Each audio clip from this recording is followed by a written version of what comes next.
Welcome, everyone, this is your friend, the DN What If, here with another exciting fanfiction. Today, we're diving into the story of what if female Deku had a phoenix Quirk and Rebirth. If you enjoy this video, don't forget to hit that like button and subscribe for more fanfiction content just like this. Now, let's get started with the fanfic. Chapter 21, The Light Builds. The 10-minute break passed far too quickly for Izuka, who spent it poring over her notebooks, thinking up strategies on how to beat Momo. The problem with Momo was that she could literally pull out anything so long as it was inorganic. Momo's genius allowed her to understand extremely complex chemical compositions and mechanical creations, allowing her to make complex items with only a moment's thought, and that's when she isn't using plus ultra mode, which allowed her to whip out almost anything in an instant. Izuka had overwhelming strength, the maneuverability of flight and powerful flames, but that all meant nothing if Momo could simply nullify them. Izuka only had the most basic of plans put together when she was called down to the arena, ready to battle. Katsuki was watching from the prep room as he readied himself to fight Todoroki, but he had wished her good luck with a kiss, or more accurately, he demanded she win and then kissed her breathless before sending the crimson-cheeked girl on her way.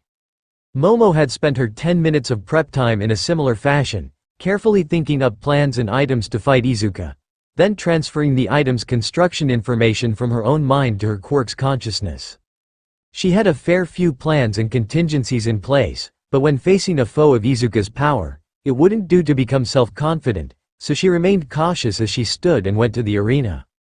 Momo didn't like the idea of fighting Izuka very much, since the girl was like her little sister and had been a valued companion during their work for the class council. But she also recognized Izuka as a rival, competing with her every step of the way, especially in academics, which was one of the few areas Izuka had yet to earn a victory in against Momo.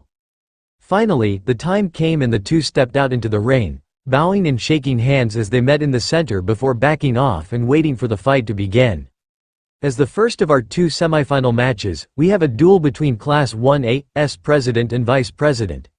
The Queen of Creation Momo Yaoyorozu will face the fiery angel Izuka Midoriya. Are both fighters ready? Midnight asked, looking between the two girls. I am ready, Momo called. I am too, Izuka added. Then let the match begin. Izuka struck first, jumping forward at incredible speed with a burst of fire and one for all. Her best bet was still to catch Momo before she could create something, as even at the incredible creation speed of her plus ultra mode, Momo still needed a moment to create and use her items. Momo had anticipated this and rolled to the left of Izuka's dash, allowing her to dodge beneath the girl's outstretched wings that would have caught someone just dodging normally. Izuka stopped her dash just as Momo swung a metal staff at the back of her legs, hoping to topple her over the side of the arena. Izuka quickly flew up to evade the blow and was almost immediately hit in the back by a mystery projectile. Looking down, Izuka noticed her opponent pointing a small paintball gun at her, which was loaded with small blue pellets. Before Izuka could puzzle through what the pellets were, she suddenly felt her wings dissipate and drop her to the floor, forcing her to use one for all and a burst of fire to cushion her fall. What on earth? Izuka complained, reaching back and scooping a wad of blue foam from her back. Momo grinned. These pellets are filled with a similar formula to the inside of fire extinguishers. As soon as the membrane of the pellet breaks, the liquid rapidly expands into a foam that extinguishes fire, and I just soaked your back with it. Izuka scowled. Her flame wings were useless so long as that foam was on her. She considered just taking off her soaked jacket, but opted to save that for later, as if Momo hid her shirt too, she'd have to be basically topless to get another chance at flying.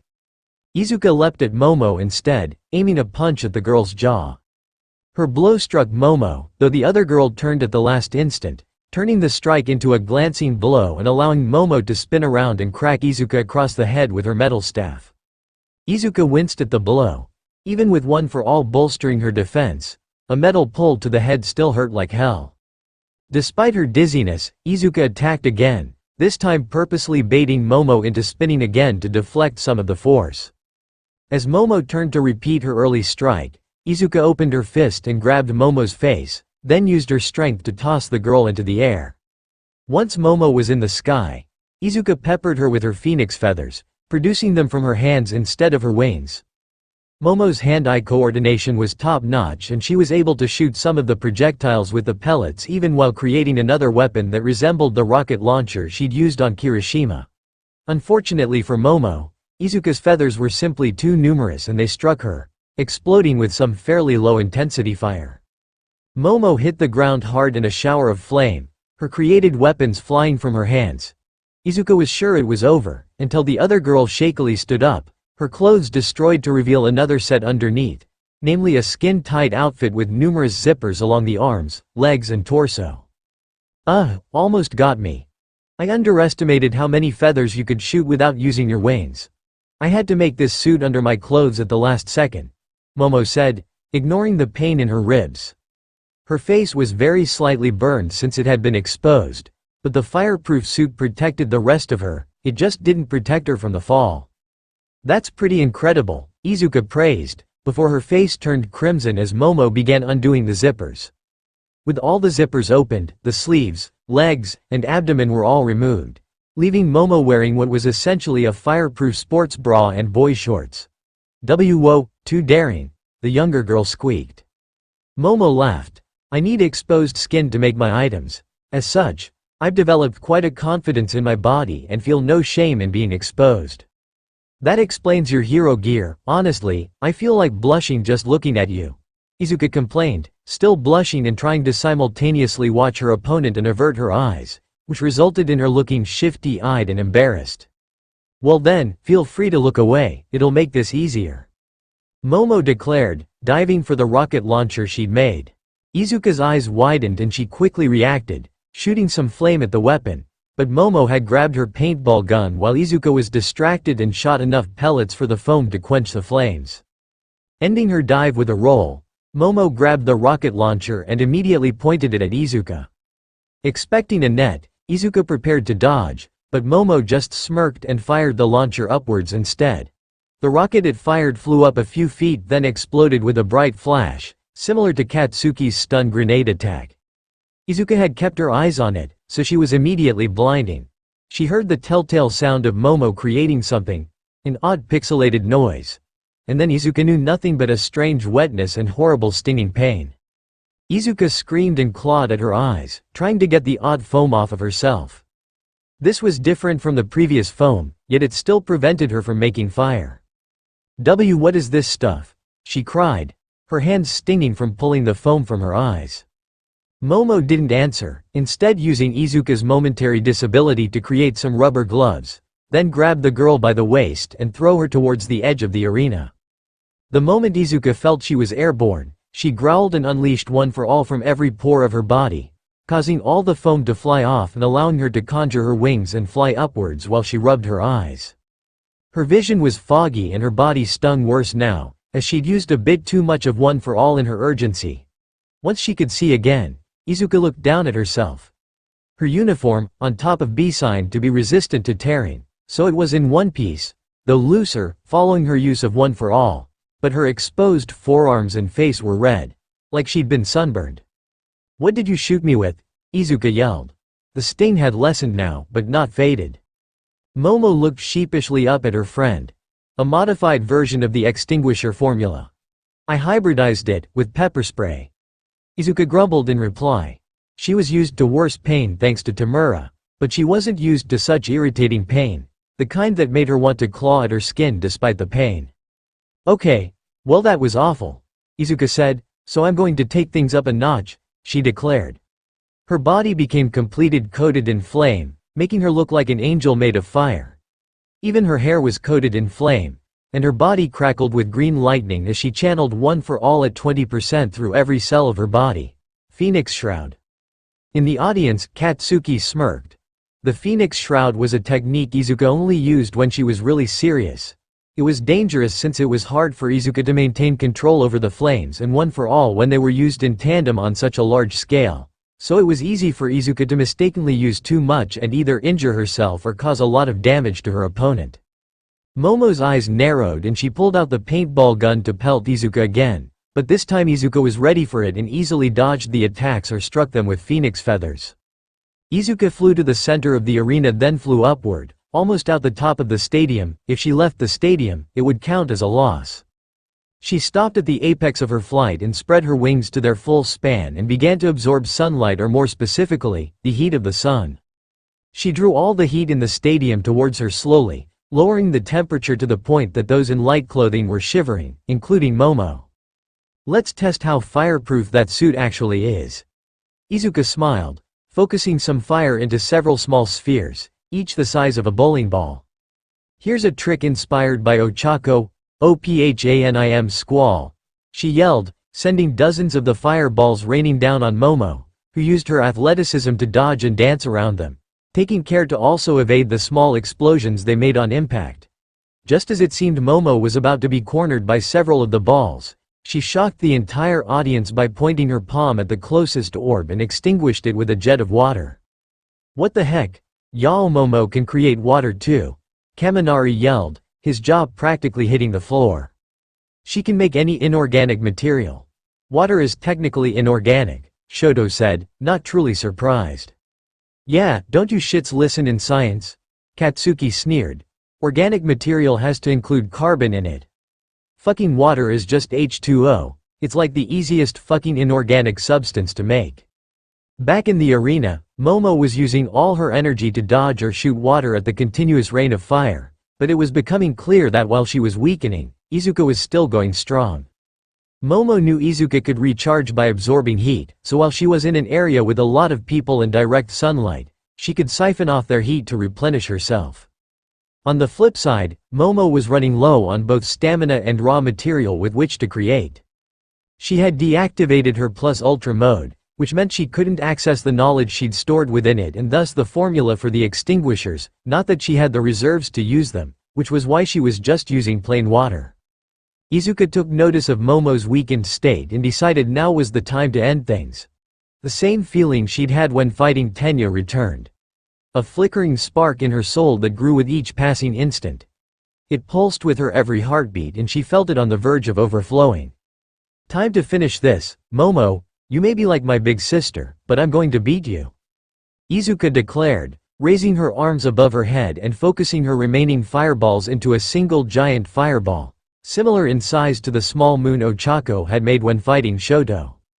"I told you this was inspired by Ochako, Ophanim sun," she yelled, sending the tiny sun directly at Momo.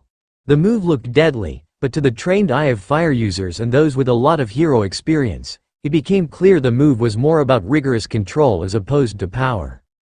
The attack wasn't a solid sphere of fire, but rather several hollow balls of fire inside one another, an inch of air between the layers of flame, which was dark orange due to being fairly low temperature. Without realizing it, Izuka had not only made a move inspired by Ochako, but made one inspired by Momo and her love of Russian nesting dolls. Momo shot all her remaining pellets and what water she could muster at the attack, but only succeeded in shrinking it a bit before it impacted her, popping like a fire balloon and blasting her out of the arena. The taller girl sighed in defeat, allowing her body to flop spread-eagled on the ground as she panted. Izuka slowly landed, her phoenix shroud dispersed. Midnight nodded to her and called the match. Yaoyorozu is out of bounds, Midoriya wins and advances to the finals. The crowd roared, but Izuka ignored them and ran to help Momo up, healing any burns on the girl. "That was a wonderful fight. You really had me a few times, I panicked when I got hit by that pepper spray foam. Thanks, but I lost outright. I bet combat heroes everywhere are torn between wanting to recruit you and thanking God that you don't want to become a combat hero yourself. You'd put them out of work," Momo complimented. She was upset at losing and her pride definitely stung, but against the raw power Izuka held, it was probably inevitable. It would take a devoted fighter to pose a threat to the girl, and sadly, that wasn't Momo. Still, she was damn proud she'd pushed Izuka to using a trump card. "That battle was so amazing I can barely find the words," Present Mike's voice boomed. "Both girls fought hard and pulled out a lot of tricks and plans. This year's hero course really is full of wonders." Yaoyorozu and Midoriya have had a friendly competition for the top spot in most exercises and tests since school began. They push each other quite well. "Makes my job easier," Eraserhead said, making both girls blush and sigh at their teacher. After a quick visit to Recovery Girl, Momo and Izuka returned to the stands, and were predictably swamped by congratulations. Momo received so many cheers and hugs that she almost forgot she'd been the loser of the fight. Katsuki grinned at Izuka and hugged her tightly the second the girl strayed within his reach. Kachan. Izuka giggled as Kachan peppered her cheeks with kisses. Damn it Izukan, that fight was fucking, if I wasn't afraid of All Might killing my ass, I'd take you right here and now. He growled huskily, his teeth bared in a lustful grin. Izuka squeaked and turned red as a tomato, then promptly swooned and fainted, her face steaming. Holy crap. I don't know if that was manly or scary, Kirishima said, his hand twitching a bit as he was torn between high-fiving his friend or punching him for saying things like that about his little sister figure. Suyu had no such issue and slapped the back of Katsuki's head with her tongue.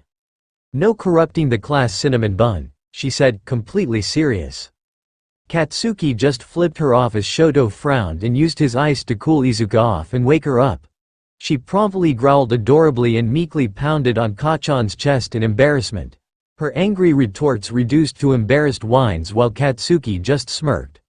Once she'd calmed down, Izuka found Ochako watching her teary-eyed, having just got out of Recovery Girl's office before the fight began. Izuka. She began, before promptly bursting into happy sobs and hugging the girl. You made a move inspired by me. And you won with it. I love you so much Izuka, you're my best friend ever. Izuka smiled warmly, her face glowing with so much Tokiyami had to hide from its light. I love you too. You and Momo were the first girlfriends I ever had and I care a lot about you both. Plus, you're both bigger than me, so is your little sister figure, I have to learn from you. Ochako snorted, everyone in class is bigger than you, except Mineta. The two girls looked over to the grape boy, who was currently scrunching his eyes shut tight and muttering a Buddhist mantra to distract himself from Momo's exposed body. He was apparently quite devoted to his new, non-pervy, attitude, with the exception of the cheerleader incident, but he said that was an opportunity too good to miss, plus old habits die hard.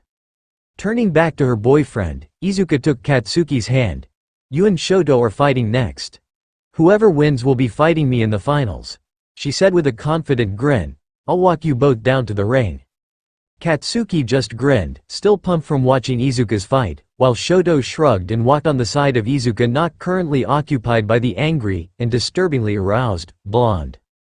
The walk was mostly in an awkward silence as the two boys refused to speak. No matter how hard she had tried in the last 2 weeks, Izuka hadn't been able to get the two to get along. Katsuki was usually someone who respected strength above all else, so she thought that with Shoto being strong and no longer holding back, they'd get along, but for some reason the two still seemed to hate each other.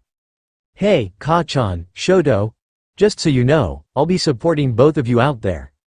Kachan is my boyfriend and Shoto is my friend. I'd be happy to face either of you in the finals, so fight hard, I'll be cheering for you, she said, grabbing Shoto's hand so she was holding both. Before either boy could respond, they were suddenly met by a tall, flaming figure coming around the corner. Hey! Endeavor greeted. An Endeavor! Izuka shrieked in surprise, torn completely between her anger for the man and her fangirl side wanting to meet a pro hero. What are you doing here? Shoto demanded, subtly releasing Izuka's hand before his father noticed. Endeavor raised an eyebrow as he looked at his son, then his eyes flicked towards Katsuki, who was openly sneering at the number 2 hero. The disrespect irked him, but he was equally annoyed by the fact this boy was holding hands with the Midoriya girl. A prior relationship might eventually mess up Endeavor's plans. I'm here to talk to Midoriya, you two leave, he demanded imperiously. Better idea, how about you crawl back into whatever flaming asshole you crawled out of? Katsuki growled, stepping between his girlfriend and the hero. Leave, father. You're not wanted here, Shoto said coldly. Before Endeavor could reply, a voice echoed over the speaker system. Bakugo and Todoroki, please report to the arena immediately. Endeavor smirked, you two better run along, or you'll be disqualified. Fuck that. I ain't leaving Izuka with you, shitstain, Katsuki yelled. Kachan, Shoto, both of you need to go. Izuka suddenly interrupted, making both boys look at her like she was crazy. Endeavor won't dare doing anything to me. He still has to worry about his reputation, and All Might would destroy him if he hurt me. Go and have your match. I refused to win today because of a technicality." The two boys growled and muttered under their breath, but ultimately obeyed, walking around Endeavor, though Katsuki made sure to slam his shoulder into the man as he went. Once both boys were gone, Izuka turned to Endeavor with narrowed eyes. "What did you need?" she asked with forced politeness. Truth be told, she'd normally be intimidated by a man of this size, but the flames that Endeavor used to look intimidating only served to reassure Izuka and make her feel safe. "I saw the power you wielded out there. You took down the brainwasher, the brother of Ingenium and the politician's daughter with incredible moves, and no matter how injured you were, you always appeared back at the stands with full health and your energy restored. Power like that, it reminds me of a mix of All Might and myself. If I didn't already know better, I'd have assumed you were that fool's biological child," Endeavor said, pointing at her. Izuka frowned at the insult to her papa. "What are you getting at? If you've nothing else to say, I want to watch this match." "I owe you thanks," Endeavor said. "You ended my Shoto's foolish rebellion. Now he can finally begin achieving the goal I created him for. When he crushes that explosive boy in the next match, I hope you'll consider a relationship with him. You'll not find a better partner, and your quirks will ensure your child is God among men." Izuka's jaw hung open, her face coloring. She knew Endeavor was a supporter of quirk marriages and knew he was a real bastard, but to say something like that so brazenly, it made her skin crawl. "Don't count Ka-chan out so easily. He's gotten just as far as Shoto." Endeavor scoffed. "My boy, Shoto has a duty to surpass All Might. He won't lose to someone like that. When he fights you in the finals, it will prove his power to you, prove he is the better man. And it will prove a valuable test. Be sure to give it your all. Our family doesn't need another weak woman, so put up a good fight." Izuka's shock and disgust turned into rage, the kind of which she hadn't experienced before. It burned like a black flame inside her gut and her eyes narrowed dangerously on Endeavor. He had just managed to push every single one of her buttons in just a single conversation. First he insults her father, then he dismisses Ka-chan and his hard work, then he talks about Shoto as if he's a tool, assumes Izuka will just drop the person she loves for the strongest person to come along, openly admits to encouraging a quirk marriage between her and Shoto, then insults Shoto's mother by calling her weak when it was his fault she was her current state. Izuka could barely contain her hatred, a feeling that scared her more than she'd like to admit. Endeavor raised an eyebrow at her glares. "That's all I have to say. I hope you and Shoto end up in a profitable position," he said, offering his hand for her to shake. Izuka schooled her features into a neutral expression. "It's rude to offer your hand to shake while wearing gloves if the other person isn't too," she said, emotionless. That was a piece of etiquette she'd learned from Aizawa-sensei when she was 11. Endeavor scoffed but removed his glove, now offering his bare hand for her to shake. Izuka took it, then promptly clamped down tightly with one for all, ensuring Endeavor couldn't just pull free. "You know, I hate you," Izuka said, as if discussing the weather. "Shoto is such a nice person, but he has no idea how to act around others because of what you've done to him. He has the spirit of a true hero, but your actions have meant his every deed has your shadow over it like a black stain. He uses his fire now and has resolved to try and live his life according to his own wishes, without you influencing his decisions, but I still see him struggling with it." "TCH, you even talk like that damned All Might," Endeavor growled, lightly struggling to pull his hand free. Why was this girl so strong? "I'm not All Might, and Shoto isn't you. He's fighting his hardest because he wants to be number one for his own sake. Maybe he'll beat Ka-chan and fight me, or maybe he'll lose. But whatever happens, whether I face Shoto or Ka-chan in the finals, I want you to stay. I want you to watch me win and become number one, just like All Might would." Her hands began to heat up, her flames crackling beneath the surface of her skin. "And once you've seen me win, I'll be calling you down. The final event is an exhibition match between the winner and a pro hero. I'll face you, and I'll show you exactly how wrong you were to dare hurt my friend." She abruptly dropped Endeavor's hand, as if it was something filthy, then turned and stalked off to watch the match. Endeavor stood, shell-shocked as she walked away. He hadn't expected that kind-o timid girl. He idly went to put his glove back on, when he noticed a twinge of pain. Looking down, his eyes widened.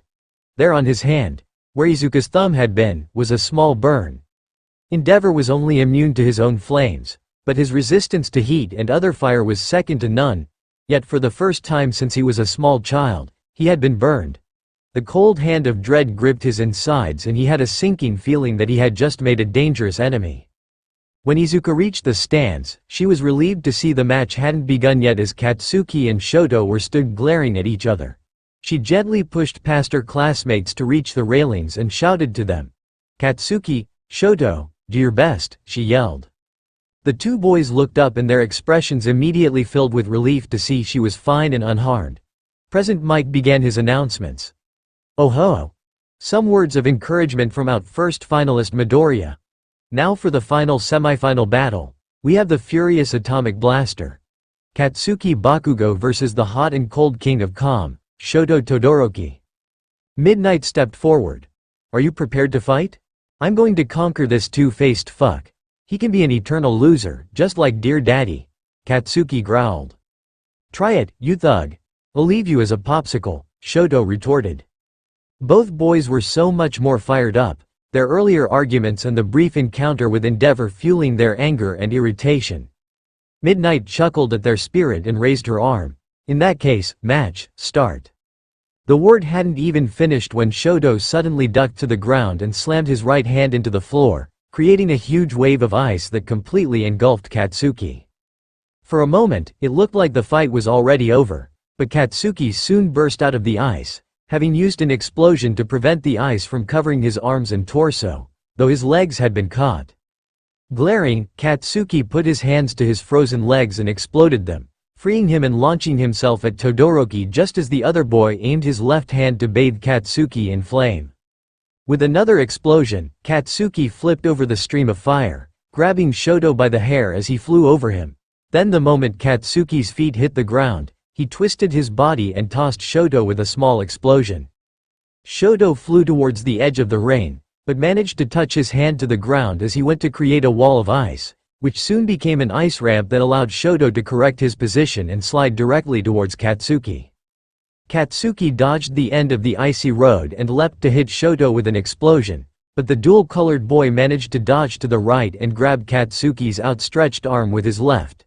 With a smirk, Shoto ignited his hand and burned Katsuki, but the boy just growled and kicked Shoto in the face, loosening his grip and allowing Katsuki to shoot himself backward, landing on Shoto's ice wall and using it as a perch. "Dumbass," Katsuki sneered, showing his burned wrist. The burn was really just a slightly reddened patch of skin. "I create literal explosions and spent my childhood fighting with Izuka. I'm fucking resistant to fire," he yelled. Raising both hands high in the air, Katsuki slammed them down with a massive explosion, launching him into the air, where he began using smaller explosions to make him spin in midair and create a smokescreen.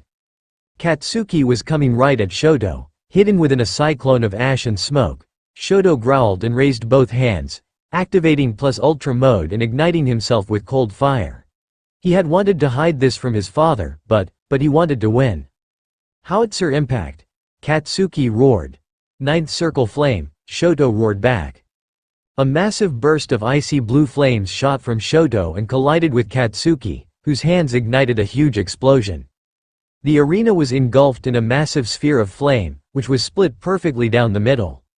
The right side being blue and cold while the left was red and hot.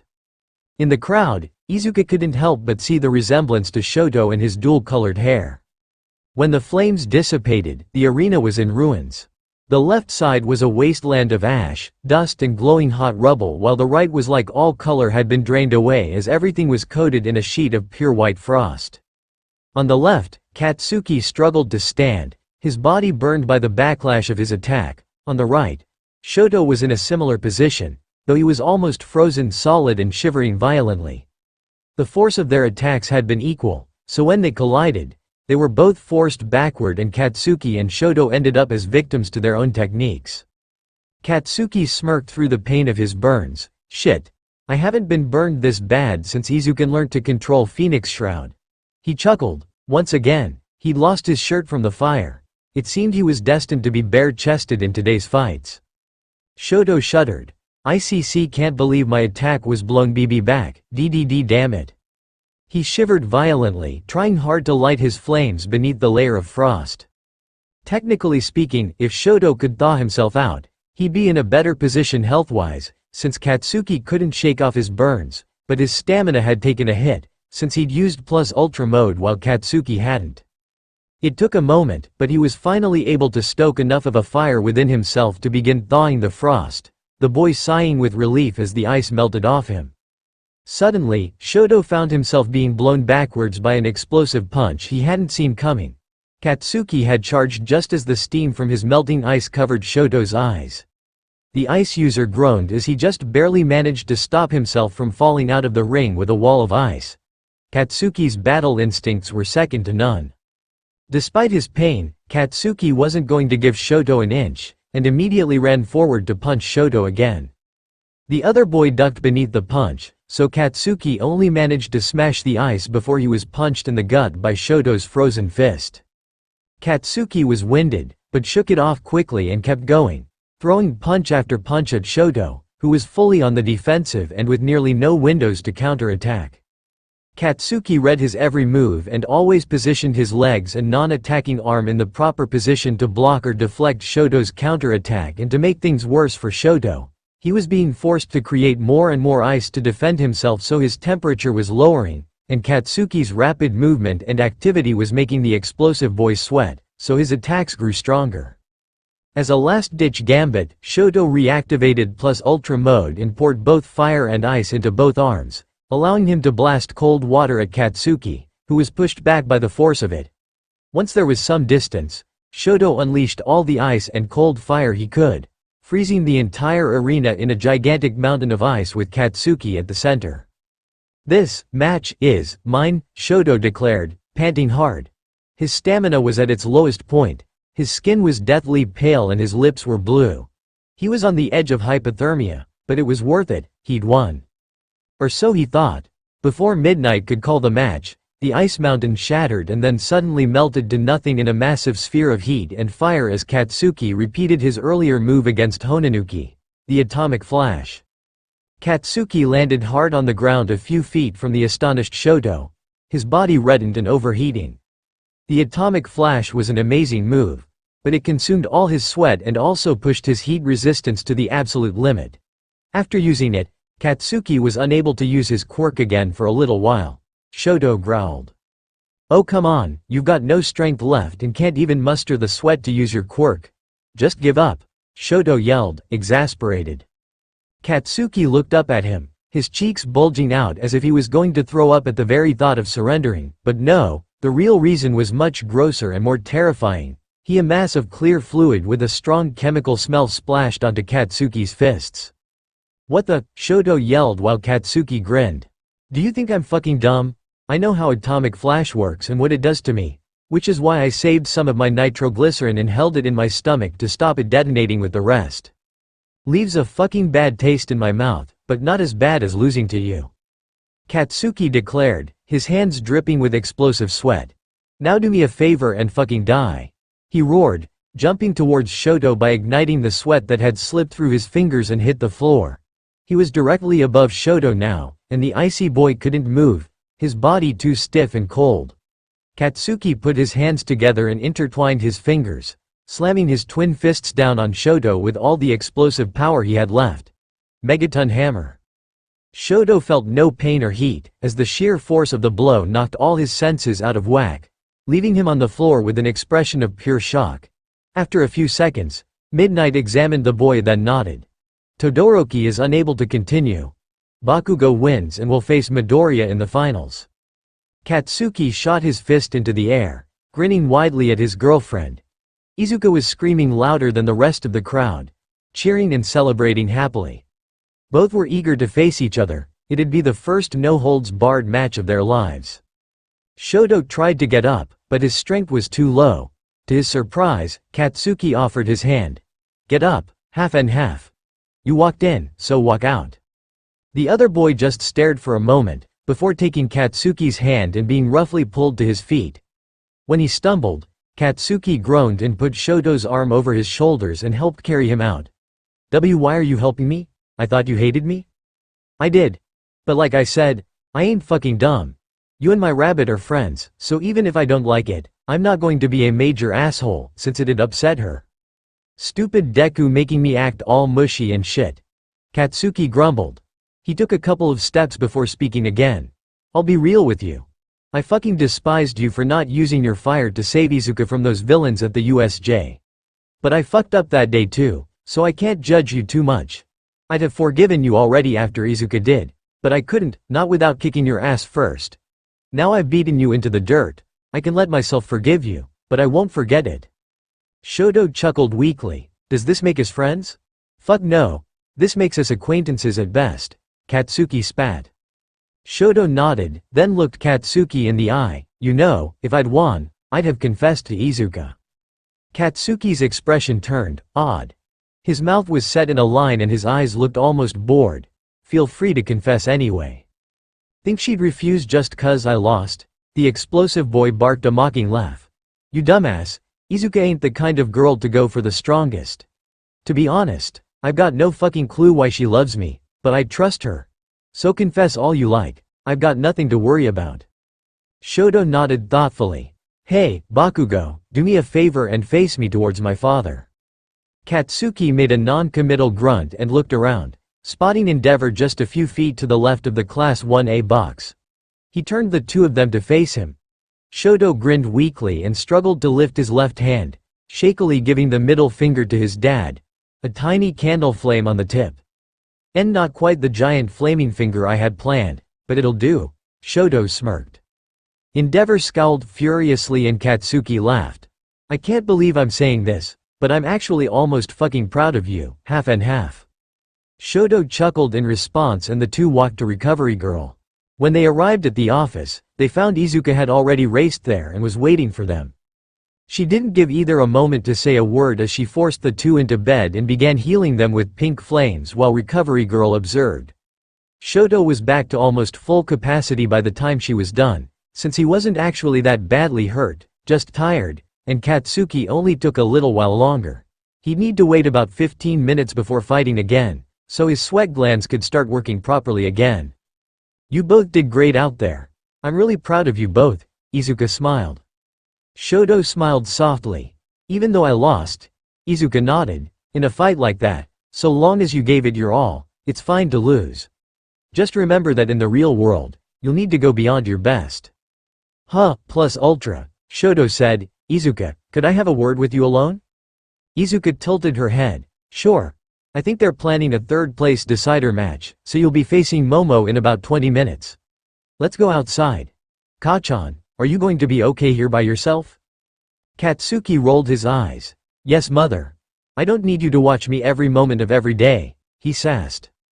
Don't get cheeky with me, or you'll get no dessert, Izuka joked with a playful waggle of her finger before taking Shoto by the hand and leading him out of the office.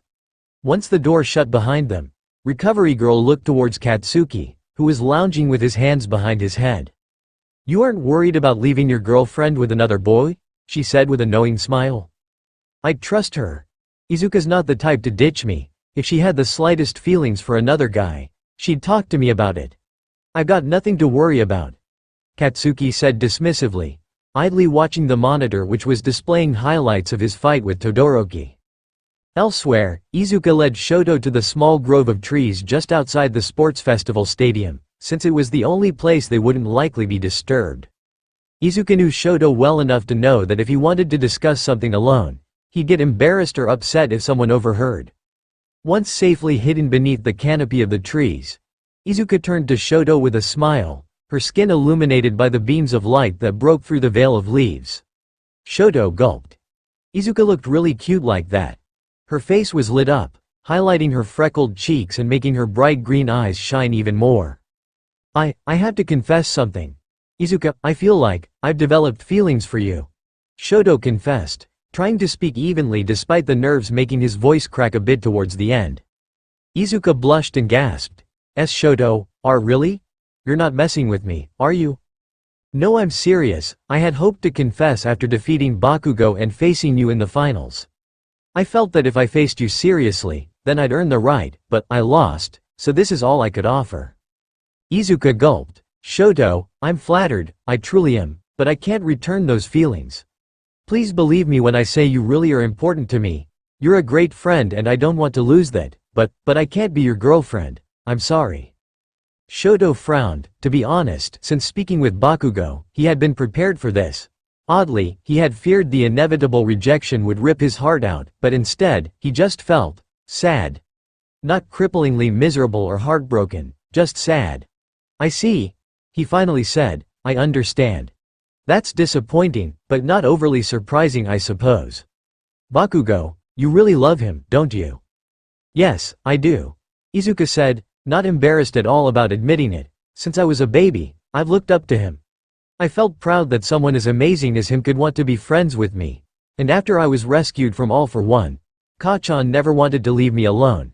He was so scared of me being taken again. Shoto, can I ask a slightly personal question? Sure. I've said about the most embarrassing thing I could, so go ahead, Shoto half-joked. Have you ever been friends with a girl before? Not liked them romantically, but just been a friend? The boy frowned. You're my only friend. The others in class are getting there, but I don't really know how to talk to girls, so I'm still a bit of a stranger to them. Izuka smiled kindly. Then feelings for me are like that? I had a similar fear a while back, when I became friends with Tenya when school started. I liked him a lot and wanted to spend time with him, so I started to be afraid that I had a crush on him. Then I became friends with you and Eijiro and suddenly, I realized that what I felt for Tenya was just how I felt towards male friends. When you don't really have a lot of friends growing up, it gets confusing when you suddenly have a lot. Heck, I thought I had a crush on Momo for like an hour before I made friends with Ochako, since they were my first female friends. Shoto chuckled, honestly, you're too much sometimes, you know that, but I suppose you're right. I don't know what it means or feels like to have friends. But I have to ask, what if it is different from what I feel? What if what I feel for you really is love? Izuka looked him in the eye. No matter what Shoto, I will be your friend. I'll be by your side. It might not be what you want, but it's the best I can offer. I won't abandon you so, do you think that'll be enough? Shoto nodded. Yes, I think that would be good, thank you Izuka. You're welcome. You know it's funny, when you wanted to talk after the USJ. I was afraid you were going to confess to me then. I was such a nervous wreck cause I didn't know how to deal with boys yet. It was before I got to spend time with all the other guys and become pals. You're the class cool guy, so I was scared witless, Izuka giggled. What do you mean, aren't I still the class cool guy, Shoto teased. Izuka laughed. Nah, you're a big dork on the inside. Tokiyami is the new class cool guy. She retorted. Shoto laughed as well and soon, the trees were full of echoed laughter as two young souls briefly forgot about all their burdens and pain. When they finally returned to the arena, Shoto felt truly content. He hadn't won Izuka's heart like he hoped, but he was happy to have her friendship. He decided that was enough. It was starting to get late now, and it was decided the finals would take place after dinner, but beforehand, the third-place decider match between Momo and Shoto would be fought. The arena had been repaired again and Izuka waved to Shoto as he left for the ring and she continued on to the class box. When she got there, she briefly saw Endeavor standing a few feet to the left of the box. He looked pissed, which warmed Izuka's heart.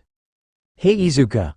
Ochako smiled, waving for her to come and sit between her and Tenya. Hi Ochako. Did I miss much? Izuka asked. Nope.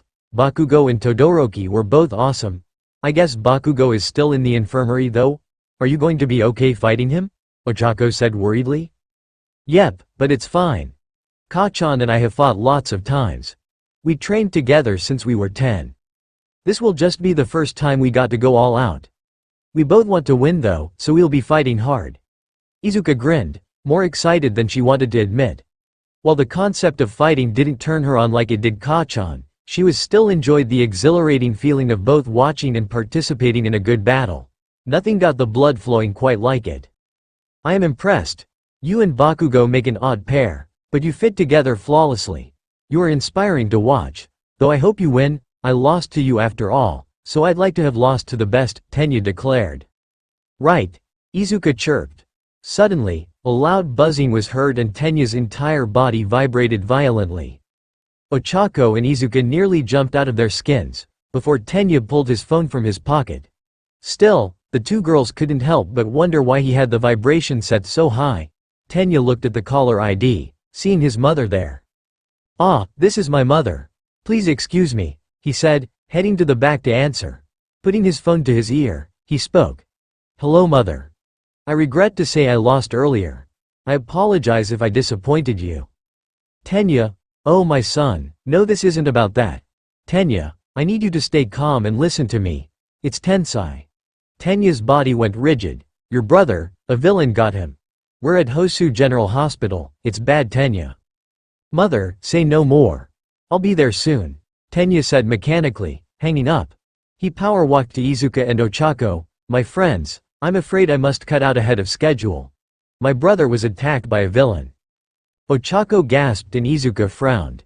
"It's fine, Tenya, go be with your brother," the green-haired girl said. If the doctors have trouble or Tensai can't be healed by regular means, then call me. I don't care what time or where I am or what I'm doing. Call me and I'll come running," she said seriously. Tenya hesitated, then nodded. "Thank you, Izuka," he said, then dashed off as fast as he could. Izuka turned her attention back to the arena, hoping with all her heart that Tensai would be alright. In the arena, Shoto and Momo went to shake hands. "Fighting for third place feels kind of strange," Shoto admitted as he shook Momo's hand. "I agree. Apparently this is the first year where they've done it. The battle tournament is the most popular and longest event, so it gets a lot of attention and the TV stations running it get a lot of ad revenue. UA is probably extending it to earn more money," Momo said. While Shoto and Momo wanted to do their best, they both felt it was difficult to get hyped when fighting for third place. It really only meant who got to stand on the podium with Izuka and Katsuki, and which would get to wear the bronze medal. "Hey, since this match is basically just an excuse to get more revenue from advertisers, why don't we put on a show?" Shoto suggested. "How do you mean?" Momo asked. Shoto smirked. "We fight, but instead of going for victory with every move, we show off our quirks and use a lot of flashy moves for the sake of entertaining the crowd. Kind of like a stage fight." Momo whistled. "That's an interesting idea, and to be honest, I didn't expect that from you. It isn't something I'd normally consider, but I'm already out of the running for the top spot, and my father hates showy fights that aren't fought seriously. I just want to piss him off," Shoto admitted, completely shamelessly. Momo giggled. "Well, alright then, I can't say I like Endeavor either. Let's just have fun with this," she said. With a shared conspiratorial smile, the two separated and headed back to their sides of the arena to await Present Mike's announcement. "Okay, boys and girls, it's time for the third place decider match. This is a new event for this year's battle tournament, so let's give our two fighters a big hand. This fight is between Momo Yaoyorozu and Shoto Todoroki. Let's see which one is deserving of the bronze medal." The moment Midnight started the match, it became clear to the audience that this fight was going to be odd. Rather than the usual beginning where one of the fighters would immediately launch an attack, both fighters began charging large moves in full view of each other. Shoto was the first to finish. Whatever Momo was creating was taking a lot of time, so he activated Plus Ultra mode and coated himself in both the red hot flames and the icy blue flames in a similar fashion to how Endeavor had his costume, only instead of Endeavor. The red and blue flames were shaped to resemble All Might's hero costume, complete with two fire prongs like All Might's hair. The white of the costume was ice and the yellow was the hottest flames Shoto could muster. Shrouded in his All Might flame, Shoto posed like the number one hero, complete with a dazzling smile. It wasn't an All Might smile, but a real, open Shoto smile, and it warmed Izuka's heart to see it. She also didn't miss how Endeavor scowled in the audience. Momo smirked at the get-up and decided to play along, recreating her heat-proof suit from earlier in All Might colors and style. However, once the costume was finished, it became clear what she had really been making, as four massive missile pods appeared from behind her. The four pods were connected to a backpack that Momo wore, with two pods B-belt and two being clipped to her shoulders. Two prongs came out from the backpack and lined up with Momo's arms, allowing her to grasp the joystick-like ends which housed the triggers. It was a bizarre All Might mirror match, with a fire All Might and a missile All Might. Shoto attacked first, running forward to throw a flurry of elemental punches at Momo, using both fire types and ice, all while screaming, "Red, white and blue smash." Momo giggled even as she sluggish dodged. Those missile pods weighed a ton, before counter-attacking. The missile pods on her hips began to rapidly shoot small missiles which exploded into various brightly colored chemicals that painted the plain white concrete of the arena as Shoto dodged around them. By the time the hip pods were empty, the arena looked like a massive abstract painting. However, the chemicals weren't just colors, they all had strange effects based on formulas Momo had learned to create, some of which had been donated by Mei Hatsume after Momo agreed to help sponsor her with her family wealth.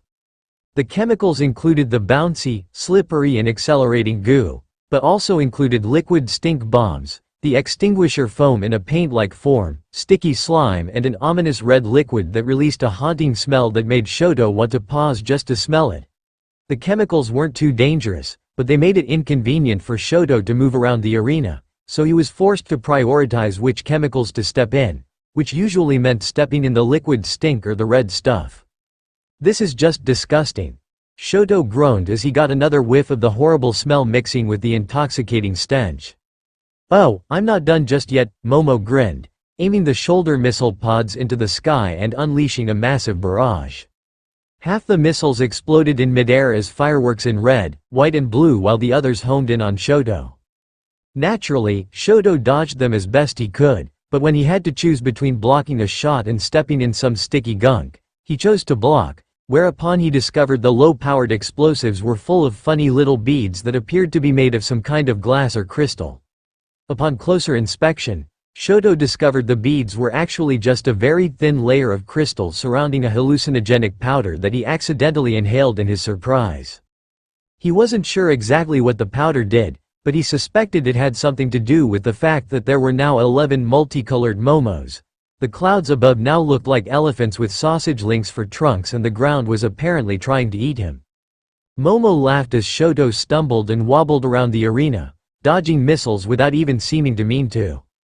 He evaded one because he got stuck and ducked to pull himself free and jumped over another one because he fell face first into the bouncy goo.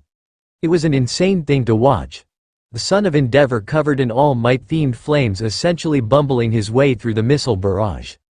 Class 1A was laughing themselves sick watching it and nearly everyone could hear Katsuki's loud mocking laughter from Recovery Girl's office.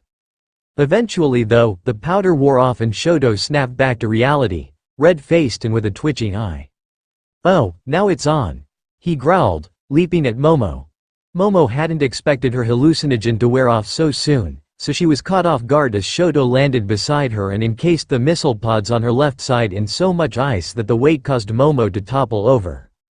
Because the backpack they were attached to was clipped tightly to Momo's back, all she could do was flail in vain and eventually give up with a pout.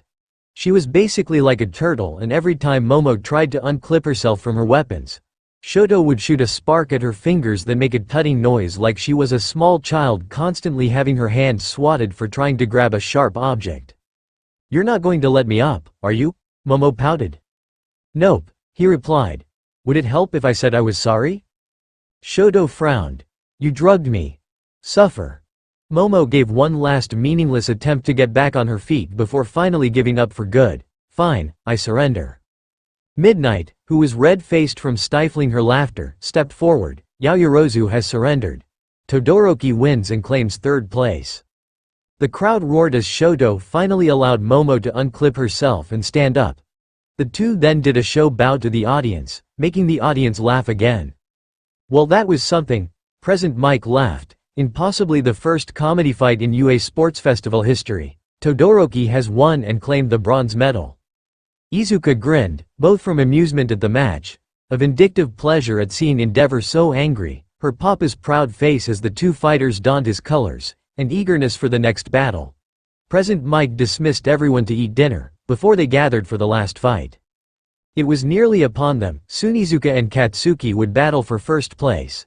A small-scale replica of their inevitable perpetual battle for the rank of number 1.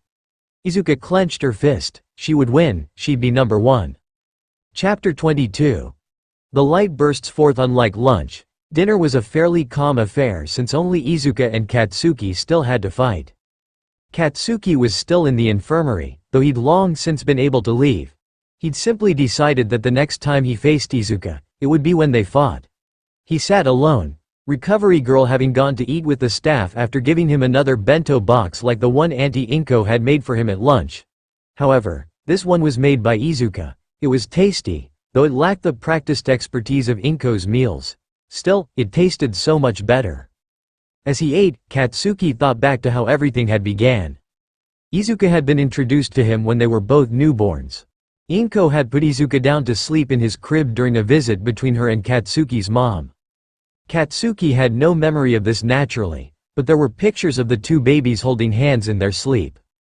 That had continued as they grew up. Izuka was always small, always timid, but she was spirited, and when she smiled or laughed, the room lit up. Katsuki had always liked that. The two found a mutual love of heroes and were determined to become heroes together. To Katsuki, it was natural for him to decide to marry her when they grew up. She was a girl that he liked and they shared a dream. To a 4-year-old it made all the sense in the world. Then Katsuki's quirk manifested and the compliments began. He and Izuka had always been smart for their age and had been complimented for it. Izuka took it shyly but happily while Katsuki allowed it to build his pride. As far as he was concerned, with his intelligence and quirk and all his skills, he was an amazing person. Then Izuka was diagnosed as quirkless. Everything shifted after that. Katsuki had begun to associate his quirk with his greatness. He had a good quirk and got lots of compliments, so he was great. Izuka didn't have a quirk, so by that same logic, it meant she wasn't great. She had no quirk, so had no use. She was a Deku. That was when the bullying started, and even years later, Katsuki wished he could have beaten his younger self into the dirt for what he did. He had thought of himself as great while Deku was useless, so when she continued to walk behind him, trailing after him and even standing up to him when he was putting some other kid in their place, his view became skewed. On the one hand, he began to doubt himself, which made him angry. Izuka still prattled on about heroes and standing up for what's right, so when she stood up to him, did that mean he was wrong? On the other hand, his insecurity about his own power made him see it as Izuka, weak and pathetic Izuka, stood up to him because despite her being quirkless and him having a quirk, she thought she was better than him. He thought she was looking down on him. It was a vicious cycle, and Izuka, his poor Izuka, had been the victim of it. Then on that fateful day at the park, someone else acknowledged how amazing his quirk was, by attempting to kidnap him so he could steal it. Katsuki would have been powerless to stop it. He'd have been taken, his quirk stolen, and then killed, or worse, turned into a brain-dead Numu. But Izuka, the girl he bullied and scorned, had leapt to his rescue. No quirk, no hope of survival, and yet she saved him, someone that Katsuki couldn't ever believe was worth her sacrifice. And then she was gone. For a long, miserable year, Katsuki wallowed in his sorrow. He realized too late that Izuka had never thought herself better than him, that powerful quirks didn't make a hero. She hadn't been standing up to him to challenge him. He had been wrong, she was right. And she hadn't been looking down on him, she should have. He was pathetic. She had been acting like a hero. And her final act before being swallowed by darkness proved it. When she finally returned, hurt and afraid, but alive, Katsuki had made up his mind. He would make up for what he'd done, he'd repent his sins. He had gone to the hospital to see her, ready to throw himself to the floor and beg for forgiveness he didn't think he deserved, only for Izuka to smile at him and be just so damn happy he was alright. Even in the midst of torture, she'd been worried about him. That was the moment he realized, Izuka was no human and no hero. She was an angel that had, for some incomprehensible reason, come to love him. Everything had changed after that. The two competed for their dreams but did not begrudge the other for wanting the same thing. Their friendship was rekindled and became like a shining sun. And for the first time in his life, Katsuki felt that he understood what it meant to be in love. He had kissed her tenderly at her parents' wedding and she had glowed with happiness.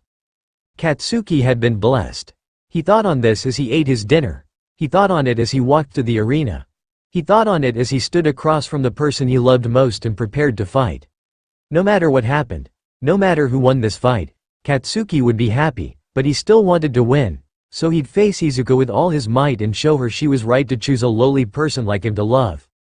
Izuka ate dinner with her parents in a small outdoor cafe that had been erected in the grounds of UA. Her parents were happily chatting away. But in truth, Izuka was only barely paying attention and making short comments out of courtesy.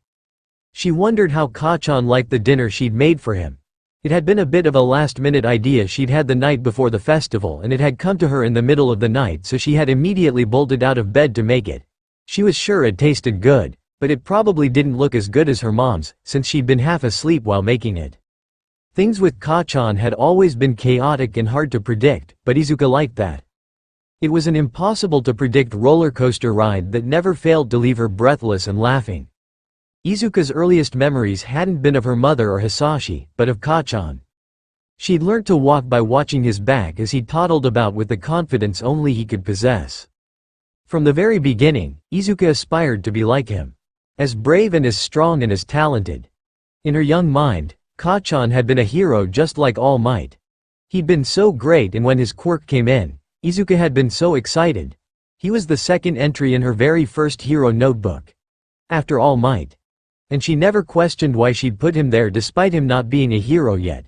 She had dreamt of being even half as great as him when her quirk came in, her dream of becoming number one beside him. Then she'd been diagnosed as quirkless and her world fell apart. Kachan suddenly turned cold towards her. He comforted her when her father abandoned her, but he was angry with her. Izuka was miserable. Kachan had always said they'd be partners, but now her stupid body had failed her and she'd gone and ruined his dream. He tolerated her following him around still, tolerating the one who ruined his dreams following him. But then he started getting angry. If she tried to help him, he'd get mad. Someone strong like him didn't need someone pathetic like Izuka treating him like a baby. And he'd bully other kids, forcing Izuka to stand up to him. He was a hero. She couldn't stand to see him act like a villain because of her failure. On the day Kurogiri took her away, a small part of Izuka was happy. At least her weak and pathetic self had been able to save Kachan. Her only friend. But then the pain had started. The inescapable cycle of torture, death and resurrection. In her darkest moment, she had longed to disappear, to sink into the void her death thrust her into and never return. Surely that was for the best. If she wasn't there, maybe mommy and daddy would get back together and be happy. Maybe Kachan would be able to accomplish his dream without her weighing him down. It would be best if she just disappeared forever. But she didn't disappear. She returned like always, but this time, she was angry and sickened by herself. How could she think suddenly be happy because she was gone? And Kachan wasn't so shallow as to cast her aside so easily. After all, he hadn't cast her aside when she was quirkless, so he wouldn't do it now. When she was finally rescued, Izuka got to see Kachan again and her heart swelled as he ran to embrace her. He had missed her and wanted her back. He confessed he had been wrong about her, confessed he had been bad. A part of Izuka argued, but her common sense agreed, and cast aside his pride to be by her side again. Katsuki Bakugo, one of the people she respected most, believed in her and declared she could be a hero, not because of her new quirks but because of her spirit. He changed for her, opened his heart to her and put aside his pride for her, and all Izuka could do was love him. She wanted to change for him too, but no change would make him happy. He declared he loved Izuka Midoriya as she was. Brave yet timid, powerful yet kind, and accepting of him, flaws and all. So Izuka loved him, pouring every drop of affection she had onto him. She shyly held his hand as they walked beside each other, hugged him after his losses and kissed him after his victories. The two ran forward towards their shared dream, competing with yet loving each other. Kachan even taught her how to love and appreciate herself. When he kissed her at her parents' wedding and declared he truly did want to marry her one day, Izuka had been so happy her chest felt like bursting. Kachan was a hero to her, a man of valor and power to be respected. So if someone like him loved her, she must be quite something herself. Izuka had been blessed. She thought on this as she idly listened to her parents' chatter. She thought on it as she slowly approached the arena. She thought on it as she stood across from the person she loved most and prepared to fight. No matter what happened, no matter who won this fight, Izuka would be happy, but she still wanted to win, so she'd face Katsuki with all her might and show him he was right to choose a timid person like her to love. The two teens approached each other for the traditional handshake, but instead of that, they embraced and tenderly kissed one another, shocking the audience and making most of them coo at them. Midnight squealed and Present Mike did the same, at much higher volume. "Ah, that's adorable, Eraser. Why didn't you tell me that the Green Bean and Angry Boy were dating?"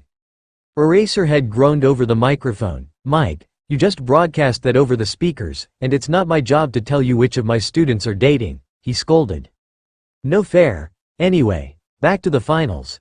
It seems our star-crossed lovers have clawed their way to the top to face each other in battle. We have the Angel of Fire, the adorable Green Bean, the Cinnamon Bun of Class 1A. Izuka Midoriya." Izuka blushed. "Mike," he went and told everyone my nicknames. "I'm going to get called that by everyone now," she half-heartedly whined. And her opponent, the Detonator, the angry boy with a short fuse, the explosive king of Class 1A, Katsuki Bakugo. Katsuki growled.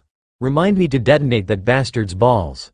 The crowd was roaring with excitement, with all of Class 1A screaming and shouting their support. Ochako, Shoto, Momo and the girls were all firmly in Izuka's camp, while Kaminari, Shiro, Tokiyami and some of the boys were cheering for Katsuki. Kirishima was torn between who to cheer for, so just yelled and cheered incomprehensibly in a supreme display of manliness. Most of the other students, especially Class 1B and Class 1C, were cheering for Izuka, since Katsuki had a bad reputation, but the rest of the audience was fairly evenly split. It was quite the ego boost to hear so many people screaming their names. "Hey Ka-chan, want to make another bet?" Izuka smiled. "Sure, but what should we bet?" Katsuki asked. Izuka grinned. "The winner gets to pick the loser's first hero name." Katsuki smirked. "Oh fuck yes. Be prepared, Izukan. When I win, you'll be spending the rest of your life as Queen Inferno Murder." Izuka blanched. Was that really what Katsuki would name her? If they ever had children, she was going to name them before Ka-chan got a chance. The two shook hands and kissed once more to seal the agreement, then separated and moved to their own sides of the arena. This was it, the first time the two would truly battle for the rank of number one. It may only be for the sports festival and not the hero rankings, but it would be their first step and cement them as the number one of their generation. "You ready, Izukan?" Katsuki smirked. "I am. I'm going to win this, Ka-chan." Izuka grinned. Secretly, both shared the same thought. "I'll show you my power. I'll show the world you were right to believe in me and love me." Midnight raised her hand. Final match. Izuka Midoriya vs Katsuki Bakugo. Match, start. Katsuki immediately blasted himself forward, a look of pure determination etched into his features as he rapidly shot towards Izuka. He raised his right to attack, but Izuka was unafraid. She knew he always started with a right swing and had exploited that before. Katsuki would never be so foolish. The right was a feint. As Izuka readied herself to block the true attack, Katsuki suddenly finished his right swing with a massive explosion that Izuka only barely flew to avoid. "You always read too much into things." Katsuki grinned maniacally. In truth, Katsuki's attacks were much stronger than usual because he had changed the focus. His explosions were usually minimal on concussive force and instead maximized heat and fire, but since Izuka was immune to fire, he'd adjusted his attacks so they appeared less flashy but could do more damage. This was something he'd never normally use, since it was dangerous, but he wouldn't hold back. Izuka would face everything he had. Izuka landed again, wanting to face Ka-chan head-on but was forced to dodge roll to the side to evade a leaping explosion. The moment she landed back on her feet, Katsuki charged her again, not giving her a moment to relax as he swung his left arm in a wide arc. Izuka reached up to grab the arm, but Katsuki kicked upward, hitting her chin hard with his foot and knocking her backward. As she fell, he put his hands together for a big explosion only for Izuka to catch herself from the fall, turning it into a backflip and a kick to Katsuki's arms with one for all. Because the kick landed at the same time as Katsuki used an explosion, it knocked the boy off balance and caused his own explosion to knock him on his back. He quickly launched himself back to his feet and charged at Izuka, whose body now crackled with the power of one for all. Just as Katsuki got close, she jumped and kicked him in the head, causing his face to snap hard to the side. Ka-chan grinned and wiped away the blood that spilled from his lip. "Good hit. Try this on for size," he said, blasting himself into the air. Izuka summoned her wings and wrapped them around herself as a shield as Katsuki then used another explosion to slam himself down on top of her, hitting her with a strong concussive blast. Her wings, despite having some physicality, were still mostly just fire, so the burst of force dispersed them and caused Izuka to be smashed into the ground with a cry of pain. Katsuki grimaced but refused to be swayed by his emotions. He attacked again, not allowing Izuka any time to think and plan, or implement what plans she already had. Katsuki used an explosion to make himself spin vertically, then kept using small explosions to turn himself into a buzz-saw of flames and explosions that sped towards Izuka. With a growl, Izuka pushed one for all to 30% and put her arms in front of her to block the blow, but right before Katsuki hit her, he suddenly performed a chain of explosions, launching him into the air above her, them into the ground behind her. Izuka spun to defend herself, but Katsuki's fist was already burying itself in her side with such force. Izuka almost vomited. She felt the foul acidic taste creep up the back of her throat as she was launched to the side, but Katsuki charged to ensure she was knocked out of the ring, but at the last minute, Izuka re-summoned her wings and flapped them with such force. The wind they produced knocked Katsuki off balance. Katsuki stumbled and that was all Izuka needed for her counter-attack. Flying at Katsuki, Izuka folded her wings into an X shape and opened them forcefully right in front of the boy, burning a vicious X into his torso and making him scream. Izuka then spun on her heel, slashing the boy with her wings as she spun to his back and gathered her wings' flames into her palm and slapped it against Katsuki's back. Holy palm! The boy screamed as the sheer heat of her attack blasted through his heat resistance, but he managed to shoot himself away from the edge with an explosion at the last moment, keeping him in the fight. Both fighters were panting as they took a moment to take stock of their injuries.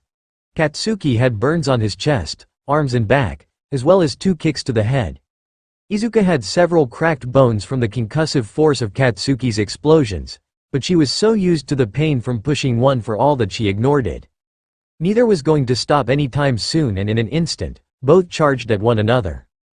Foregoing their quirks, the two began to exchange blows with just their martial arts, each determined to show the other everything they have. Izuka took a hard punch to the cheek and spat out a tooth, and Katsuki found his nose broken by a forceful kick to his face. The audience watched in awe, their cheering reduced to background noise for the two fighters. These two fighters were lovers and had started the fight with a heartfelt embrace, but here they were beating the crap out of each other, determined not to lose, determined not to disappoint one another. Their exchange ended when a strong punch to the gut sent Izuka skidding away, allowing her the space to summon her wings again. Spreading them to full size, she cried, "Phoenix Feather Storm!" and launched a massive flurry of fire feathers at Katsuki with the speed of a machine gun. Katsuki flipped backwards and put his palm out. "Nitro Blaster!" he roared, using his semi-automatic explosion attacks to disperse large numbers of feathers. Both attacks were so immeasurable and scatter-shot that several feathers and beads of explosive sweat got through to their opponents, causing both to be blasted. "And not yet," Izuka panted, shaking off the pain from the blasts. "I'm not done," she declared, flying at Katsuki with blinding speed. Just as she was about to collide with him, her head in his gut, Katsuki put his hands together and created the ball of light from his fight with Tokiyami. Stun grenade. The brilliant flash of light engulfed Izuka's vision and seared itself into her eyes, making her shriek from surprise and pain. Her face had been so close, she wouldn't be surprised if she suffered serious vision loss from that move. She'd need to spend a lot of time to heal from that, not to mention the lost tooth from before. Now blinded, Katsuki was able to sidestep Izuka and she crashed into the ground, writhing and grabbing her face. Before she could recover, Katsuki grabbed her and threw her into the sky with an explosion, then aimed both his palms at her. "Plus Ultra Mode," he said, feeling the drain on his stamina already. Katsuki extracted all the sweat in his palms and manipulated it into a single ball that he threw at Izuka, detonating it just as it hit her. Atomic grenade. Izuka screamed as the attack hit her, the sheer force shattering a couple of her ribs and making her hit the ground since it had been angled above her, so the full force of the attack slammed down into her. With all the willpower Izuka could muster, she was able to land relatively safely, feeling her ankles crack as she hit the ground harder than intended. She was hitting her limit now, her stamina wasn't as high as Katsuki's, and because the boy was adjusting his explosions to be more about force than fire, she could barely siphon off enough heat from them to reduce the damage. Not only that, but as it was evening now, The sun was setting and there was little light and heat left for her to absorb. She really was on her last legs. She needed to end this with a flashy move. Activating her Phoenix Shroud, Izuka flew into the air and began conjuring up all the heat she could, lowering her own body temperature to dangerous levels as she turned the flames blue. Gathering all that fire into her fist, she allowed it to sink below the surface of her skin where it joined with One for All, which she pumped up to 50%. This attack would break her arm with her current energy level, and if it failed, she'd be done for, but it was all or nothing. She angled herself to slam into the center of the ring, then focused the flames of her wings into her fist too. She fell to earth, her right fist glowing and sparkling like it was made of stars as she pulled her fist back.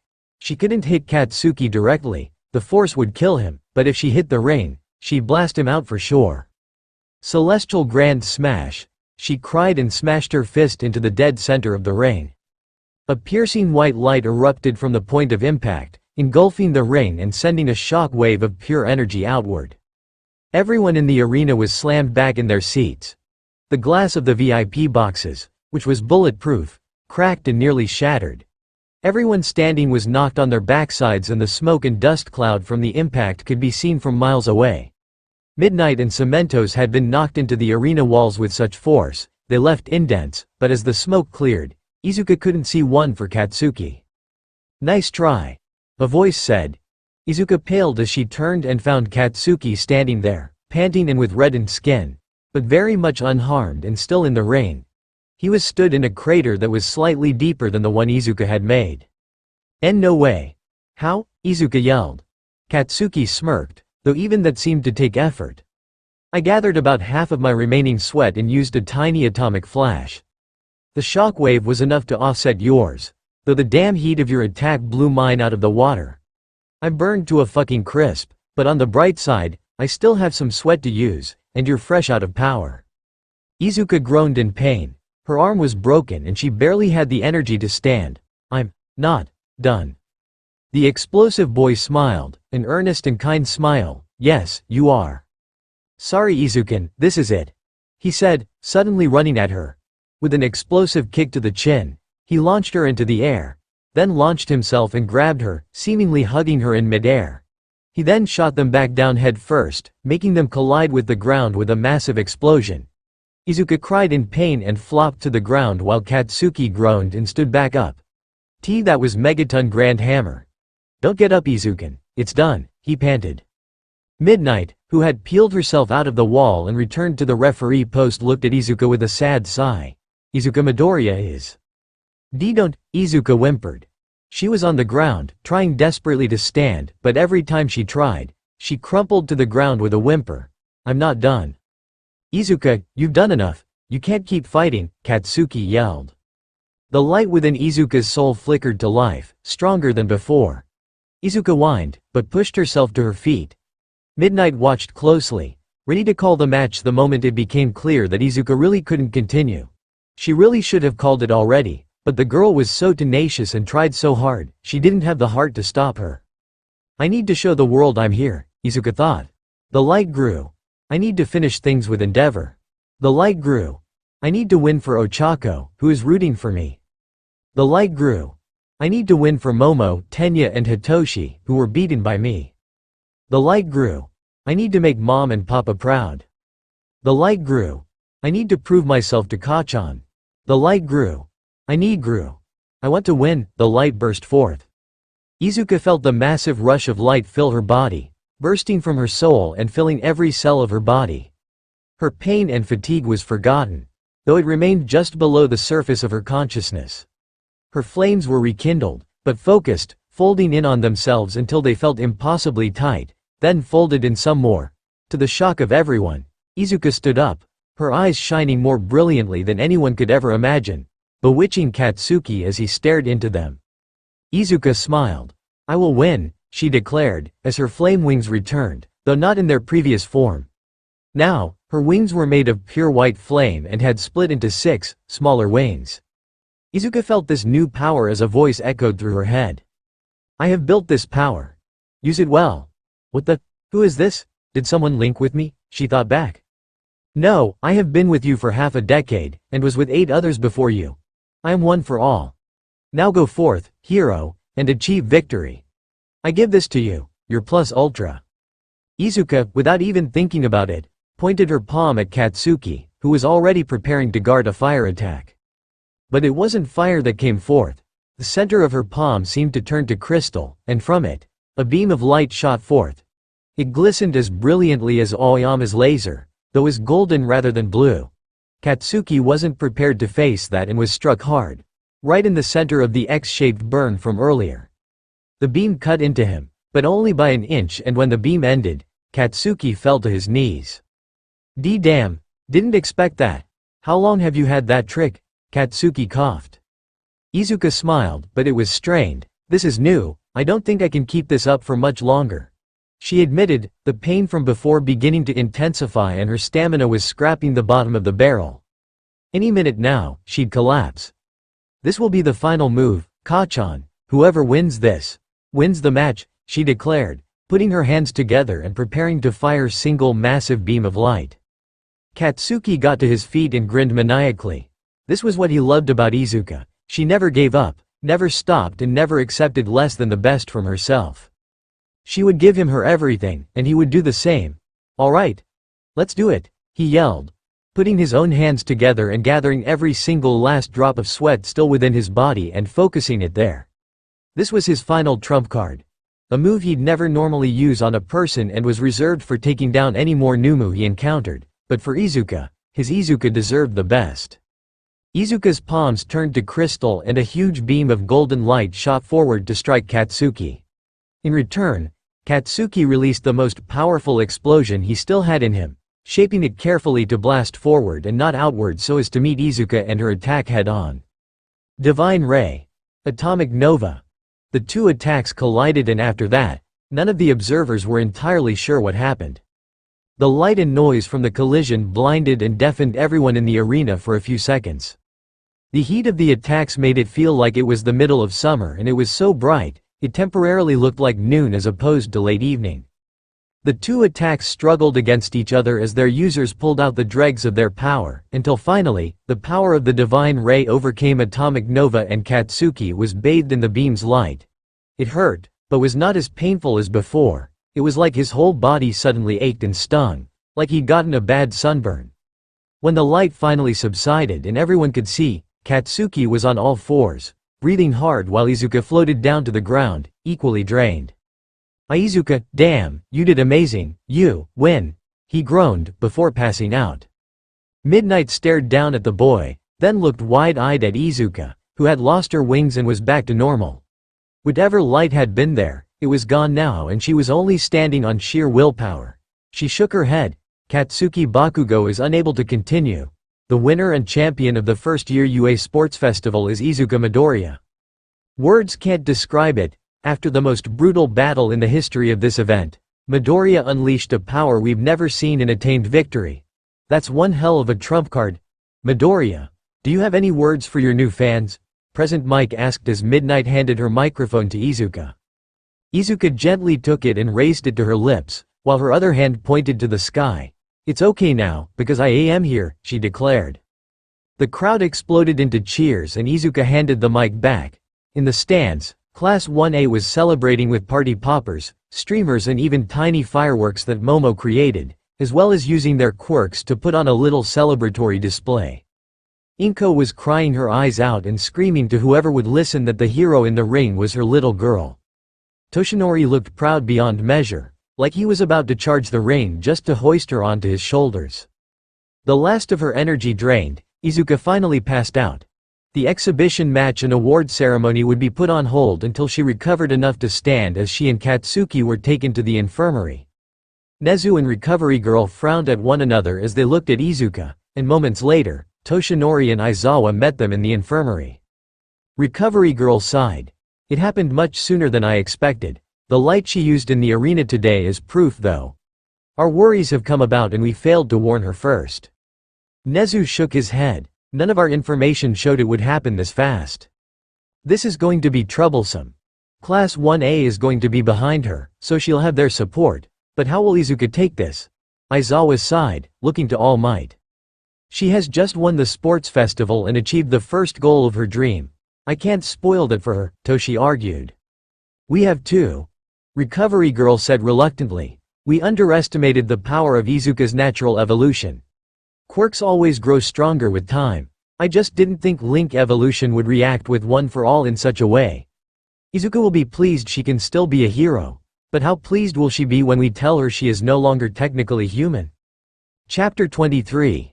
Humanity and Heroism. Izuka was only asleep for an hour in the end. She had been placed next to a collection of space heaters and the heat from them had restored her stamina and allowed herself to automatically heal herself in her sleep, freaking out her watchers as she frequently ignited with pink flame in her sleep. Recovery Girl had to hook her up to a blood bag to ensure she wouldn't become anemic from her unconscious healing. Katsuki had been healed by Recovery Girl, though he'd need to wait to recover some more before he could be fully healed thanks to his low stamina. Unless Izuka healed him herself, the cut from the laser attack would leave a scar, and to be honest, when Katsuki woke up and was told this, he began planning how to convince Izuka not to heal it. The scar was shaped like a small four-pointed star and Katsuki thought it looked badass. When Izuka finally came to, she awoke to a room filled with people. Her parents, Katsuki, Recovery Girl, Principal Nezu and Aizawa-sensei were all present and immediately surrounded her as she awoke. She was groggy and confused, feeling a strange itch at the core of her bones. It felt like the light from earlier had turned to spider webs and clung to her insides, leaving the feeling of phantom bugs crawling around her. What happened? You passed out, stupid Deku. Katsuki rolled Hiei eyes. You pulled out a damn strong move and beat my ass, then passed out. Izuka nodded, then noticed the bandages on Katsuki's torso. Kachan, oh no, you're hurt, come here, I'll heal you. She yelled, getting up with a wince. Not a chance, Deku. I don't need any healing. I'm a big boy, I can handle a few weak-ass burns. Katsuki growled, forcibly pushing Izuka back into her bed. Kachan, hey, I don't need to be in bed. I feel fine, just kind of achy and tingly. Izuka protested. That will pass. The sensations you feel are your nerves getting used to some of the changes in your body. It'll pass soon, Recovery Girl explained.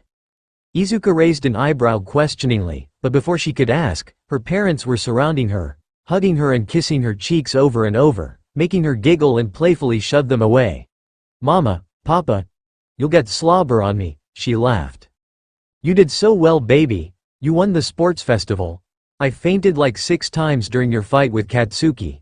I was so scared you'd get really hurt or you and Katsuki would fall out over it, Inko cried, only barely holding herself together. She was smiling so wide her cheeks were rosy red from the strain on her cheek muscles. Come on auntie, we both knew what we signed up for. My rabbit and I aren't going to break up over something like this, right? Katsuki smirked. Izuka blushed and nodded, shyly pulling Katsuki towards her so they could share a tender, chaste kiss. All Might counted to 10 in his head so he wouldn't punch Katsuki into the sun, but when he was done and the teenagers weren't, he forcefully pulled them apart with a glare at the boy, who paled a bit. None of that. Wait till I'm dead, Toshi growled, before turning a dazzling smile to Izuka. My darling girl, you have made me immeasurably proud today. You shone like a star through every battle and never gave up no matter what. You have declared to the entire world that you are here and ready to protect them. I could not possibly be any more proud of you. I truly do not have the words for it, he said, hugging Izuka, who was tearing up with happiness. Aizawa smirked at her. All Might's not kidding about your showing, problem child. Requests for your work experience placement have been pouring in already and message boards across the internet are gushing over you. I don't know how long this burst of fame will last, but I think you deserve it. Yes, it was quite the performance. The second and third years are going to have to work very hard to outdo the show you put on. Nezu smiled. Because the events were longer this year, each year group would have their event on a separate day, prolonging the sports festival to a 3-day event. I congratulate you on your victory. But you can expect me to be assigning you more work now, since you seem to have forgotten that the most important lesson of healing is to not get hurt in the first place. Recovery Girl scolded, though her small smile lessened the effectiveness of that. Izuka still had the good grace to look sheepish.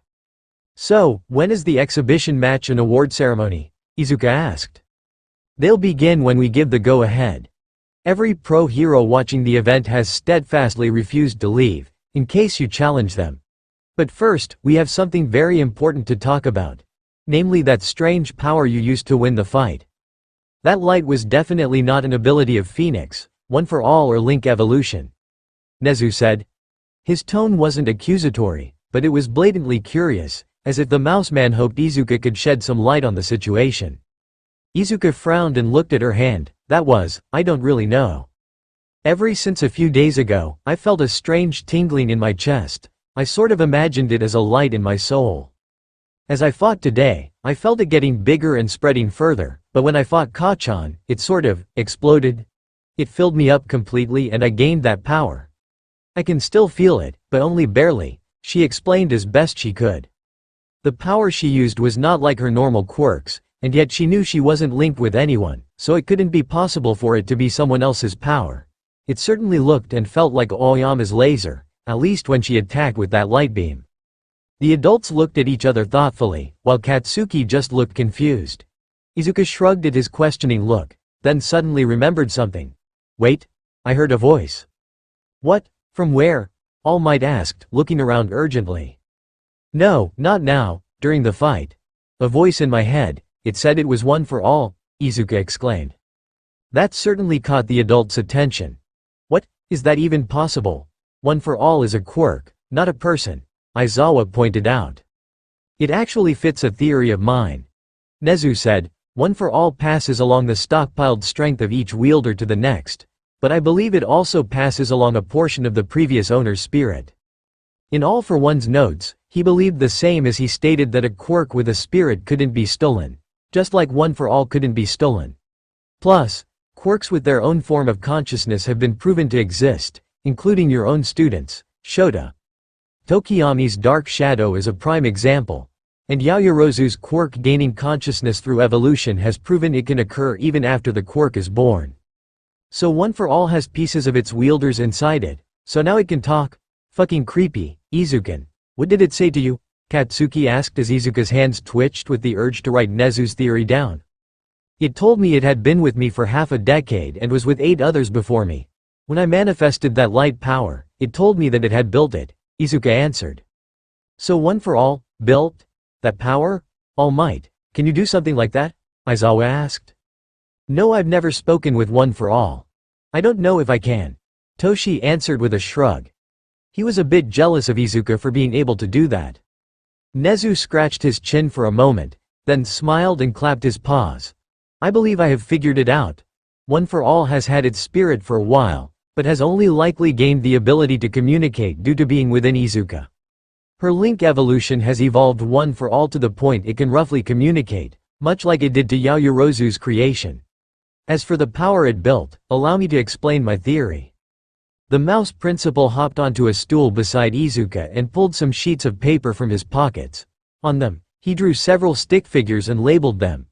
Okay, first we know Izuka has 3 quirks. For this theory, I think we can disregard Phoenix. He labeled one of the figures, Izuka, and wrote, Link Evolute, next to it. Bakugo, what are the abilities of One for All as you understand them? Nezu asked. Katsuki blinked with surprise. Something about allowing itself to be passed on through willing consumption of DNA and stockpiling strength from one wielder to the next. Exactly. Now Izuka, what does link evolution do? Nezu smiled. It lets me form telepathic links with other people. The link will permanently evolve their quirk, giving them a plus ultra mode and may also make their bodies adapt better to their quirk. Oh, and it lets me use a really weakened version of the linked person's quirk, so long as we maintain the link, she explained. Excellent. Now, think of it like this.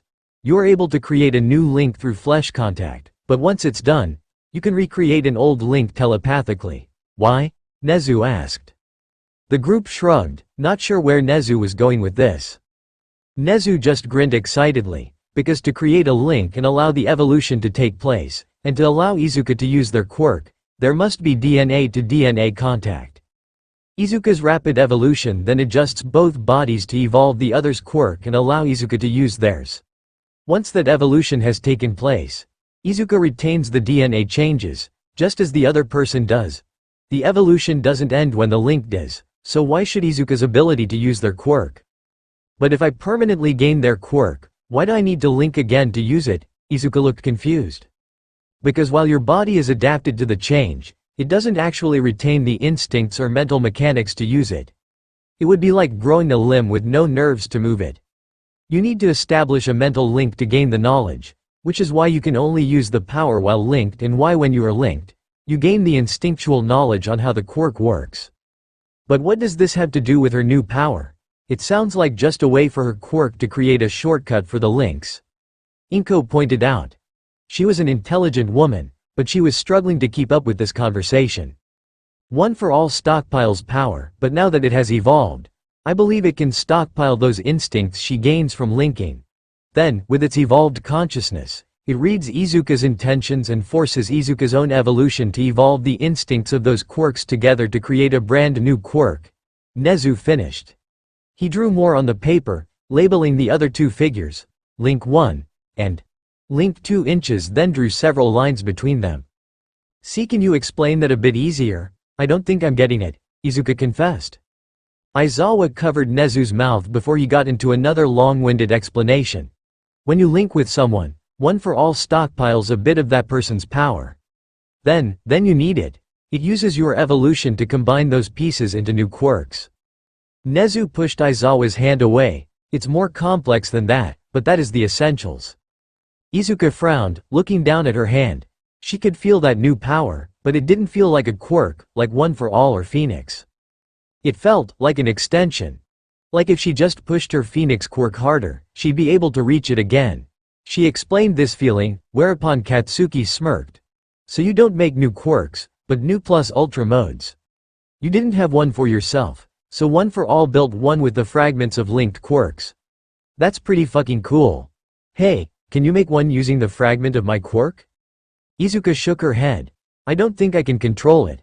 No matter how hard I try, I can't get One for All to talk again, and aside from me using it like normal, nothing happens if I try to use One for All as a quirk. Well, Nezu did say that One for All probably responds to your intentions. Knowing you as I do. Toshi smiled teasingly. It probably created that specific plus ultra mode to suit your desires. You wanted to win and show everyone you were a great hero for them. You wanted to be an angel, so it created that power. I assume young Aoyama was one of the quirk fragments used. But do you know the others, or if there even were others? Izuka closed her eyes and focused on the feeling of her plus ultra mode. She decided to name it Seraphic Light, an extension of her Phoenix quirk. As she focused on it, she activated it and felt the frankly horrendous stamina drain. Even at full strength, Izuka felt like she could only maintain it for about 30 seconds without pushing her body to the point of injury. As she focused, she felt a presence within the power, two presences in fact. The first was like a shining star, dazzling and bright but oddly frail, as if it hid a weakness or self-doubt. This presence felt like Aoyama. The other presence was like a Rubik's Cube that constantly changed shape and color, taking on impossible configurations, but at its core, she sensed a vulnerability and a deep desire to give back to others. This presence felt like Momo. Releasing the power with a gasp, Izuka relaxed back into her bed. Aoyama and Momo, those were the people whose quirks created Seraphic Light. So it combines Aoyama's ability to create lasers with Yaoyorozu's power. The light attribute is obvious in origin, but what does Yaoyorozu contribute? Aizawa asked. Izuka shrugged. I have no idea. Maybe I can shape the light into things? I can barely maintain that power for more than half a minute before it starts to hurt? We'll need to test that later. For now, I'm forbidding you from using your plus ultra mode unless it is an emergency. The power is much greater than your classmates, but the cost also seems to be a lot higher as well. The teacher instructed her. Katsuki looked a bit peeved that he wouldn't be able to fight against Seraphic Light again, but Izuka was more than happy to obey. With the conversation moving away from her quirks, Inko and Recovery Girl exchanged a resigned look, which worried Izuka. This worry grew as Inko sat beside Izuka on the bed and held her gently. Baby, we have something else to tell you. It might come as a bit of a shock to you, but I promise, no one here thinks any differently of you. Mom, you're scaring me. What's happening? Izuka asked fearfully. Recovery Girl, with regret in her eyes, decided to give the news quickly, like ripping off a band-aid. Izuka, child, your evolution has had another effect. As of our most recent tests, we have confirmed that technically and by official definition, you are no longer considered human. Izuka froze. Her skin turning deathly pale as Katsuki looked ready to explode. What the fuck do you mean she's not human? He roared. Recovery girl is not to blame here, Bakugo. None of us are happy about this. Aizawa growled, focus less on your anger and more on comforting your girlfriend. Katsuki, ashamed, went to sit by Izuka's other side, while Toshinori reached over and put a hand on the girl's back. Izuka looked terrified. What does this mean for me? How has this happened? Recovery girl sighed. It dates back to the beginning of quirks. The genesis of quirks has resulted in a massive range of genetic diversity in humans, so rather than designate each individual mutation as a new species, scientists created the so-called humanity quirk factor spectrum, or HQFS. This spectrum divides humans into two subcategories: the quirkless, negative type, and the quirk, positive type. The negative type used to be bog-standard Homo sapiens, but since it's now possible for people with quirks to have quirkless children, both negative and positive types have a spectrum of DNA composition. Basically, if your DNA is anywhere on the rather large spectrum of the HQFS, you are considered human, no matter how you look. Due to your phoenix resurrection and evolution, your DNA has become the genetic equivalent of Play-Doh. With the most recent adaptation brought about by the creation of your own plus ultra mode, your DNA has officially passed outside the HQFS. So that's it? I evolved a bit too far and now I'm not human? Izuka yelled, getting hysterical. Be calm, my child. Inko kissed H only for scientific classification. Technically, you are not considered a human because you don't fit in the HQFS, but legally speaking, you are still a person with full rights. Nezu nodded. Indeed. This possibility was foreseen when the HQFS was first established. Legally, while a person whose DNA falls outside the HQFS may not be human, they are entitled to full human rights so long as they display at least human-level intelligence, which you certainly do. You are now classified as a non-human person and are actually one of 1,300,000 such people. Aside from a note on your medical records, this will have no real effect on you. It's just a somewhat scary thing to think about and has been known to have adverse psychological effects on people. So even though I'm not human, I'm still a person? I still have all the same rights? Izuka asked, now becoming a bit more hopeful. Yes. You can still be a hero, still go to school and even still get married, Toshinori winked. Izuka smiled a bit, then suddenly looked at Katsuki with a blush. Recovery girl, because I'm not human now, can I still have children with humans? Katsuki turned red and tried to look aloof to the idea of having kids with Izuka as recovery girl smirked at him. I believe so, yes. While your DNA has changed, the egg cells inside you haven't been altered, meaning they are the same as they were when you were born. If you were a boy, it might be a problem, but as a girl, I believe you will be able to have children just fine, they just won't possess any of your evolved characteristics. Oh thank goodness, next to being number one hero, having a family is my dream for the future. Izuka smiled. She was still a bit perturbed about her not being human anymore, and wondered how her friends would take it. She was determined not to keep any more secrets from her classmates. Nervously, she looked towards Katsuki. Keika-chan? Does it bother you that I'm not human? Katsuki hummed and looked at her closely. He poked her nose, gently pinched her cheeks, ruffled her hair, wiggled her ears and looked into her eyes, before kissing her sweetly. You still seem like the same Izuka to me, besides, you were never human. You were a dopey little rabbit. He smirked teasingly, getting a playful swat to the head and a loving kiss in return. Izuka looked around at the occupants of the room. Her mom and dad were still looking at her just as proudly and just as lovingly. Recovery girl was still exasperated with her. Aizawa sensei was still tired of her shenanigans. Nezu was happy to have another non-human around and Katsuki still loved her with all his heart. Everything was fine, Izuka could live with this. Once Izuka had the strength to move unaided, she was given an undamaged gym suit to wear and the group left for the award ceremony, which would take place before the exhibition match. The night sky was awash with fireworks and the crowd cheered wildly as Izuka, Katsuki and Shoto came down to the arena floor. They stepped on several marked spaces and cementos lifted them up on pillars marked by their rank. Izuka was number 1 and highest, on her right is number 2, Katsuki, and on her left was number 3, Shoto. All the first years were assembled in front of the podiums, cheering. Midnight happily skipped over to begin the ceremony. "Now, let's begin the award ceremony," she announced, earning more cheers. In third place, we have Shoto Todoroki. And here to present the medals is the man himself, the myth, the legend, the symbol of peace, All Might. From the top of the arena, All Might in full costume leapt down to the arena floor. "I am here," he announced, landing dramatically in front of the podiums.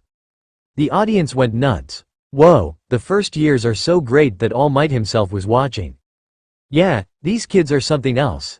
Did you hear the winner's proclamation?" She copied All Might's catchphrase. "I hear she's a mega fan of his." "No way, she's his apprentice, she must be. She did save his life after that big villain fight 5 years back." All Might ignored the chattering and approached Shoto, draping a bronze medal over his shoulders. "Congratulations, young Todoroki. You're a strong one. We at UA are proud that you embraced your fire side and learned to use it. With that power, you will help many people and become a great hero." "Thank you." Shoto nodded. "I am the same as Izuka and Bakugo. We're all aiming to take your spot at the top. Please continue to watch over me." "Good boy.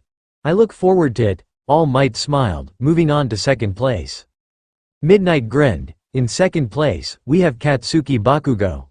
All Might proudly handed the silver medal to Katsuki, a bit nervous how he would react. To his credit, Katsuki just nodded his thanks. "I stumbled on the first step to the top, but I'll get up again. Watch your back, All Might. Izuka isn't the only one chasing you." "Haha, good. Come at me with full force, young Bakugo," he grinned. Finally, in first place, we have Izuka Midoriya. All Might stepped forward, standing on the first place podium with his daughter. Their eyes were locked, each having said exactly what they needed to already. All that was left was the affection and pride in one another's eyes. As All Might placed that gold medal around her neck, Izuka felt its weight. The weight of the world. That was the burden of All Might's mantle. Izuka rolled her shoulders and smiled brilliantly. She'd bear it all. After all, she looked to Katsuki and Shoto, then to her classmates. She wasn't alone. "Now, it is time for the big pro hero exhibition match. Izuka Midoriya, as our winner, it is up to you to decide. Who do you challenge?" All Might asked, handing a microphone to the girl. The pro heroes in the stands shouted and screamed, each pointing to themselves. Even several UA teachers were cheering, with Aizawa giving her a challenging smirk and All Might watching her closely with anticipation. Only one hero wasn't excited. Wasn't hoping for the fight, and it was him she would face. "I challenge the flame hero. Endeavor." The crowd went silent. The sudden shift from noise to silence was jarring and left nothing but the sound of Endeavor's footsteps as he slowly walked down to the arena, his face like it was carved from stone. He jumped over the railing and landed on the arena floor, walking into the ring and stopping there, crossing his arms. "I accept your challenge," he said, only the hint of a growl in his tone. Both Shoto and Katsuki looked at Izuka like she was insane and went to protest, but All Might silenced them with a look. "My girl, Endeavor has accepted your challenge. Please step into the ring. I will act as referee for this, so long as Midnight agrees."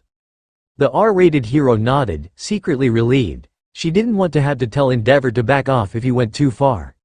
Izuka smiled thankfully and went to stand opposite Endeavor, her expression becoming cold. Endeavor, to Izuka, was the first time she'd encountered a hero she couldn't support. He embodied everything that was wrong with the modern hero system and showed nothing but disdain for others. He fought because he wanted to be the best, to prove his power to the world.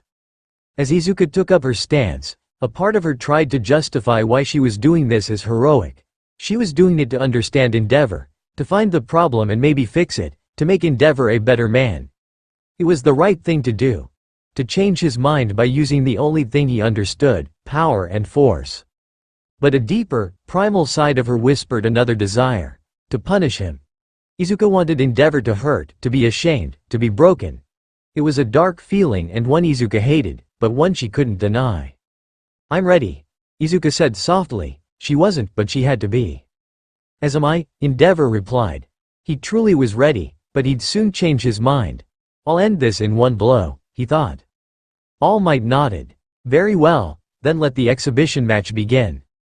Endeavor, pouring all his rage from earlier into his flames, shot a twirl, just enough to cause some real pain as it knocked her from the ring.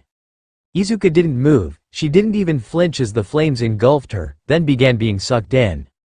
Endeavor gasped and had to cut off his attack as he began feeling Izuka sucking his flames into her.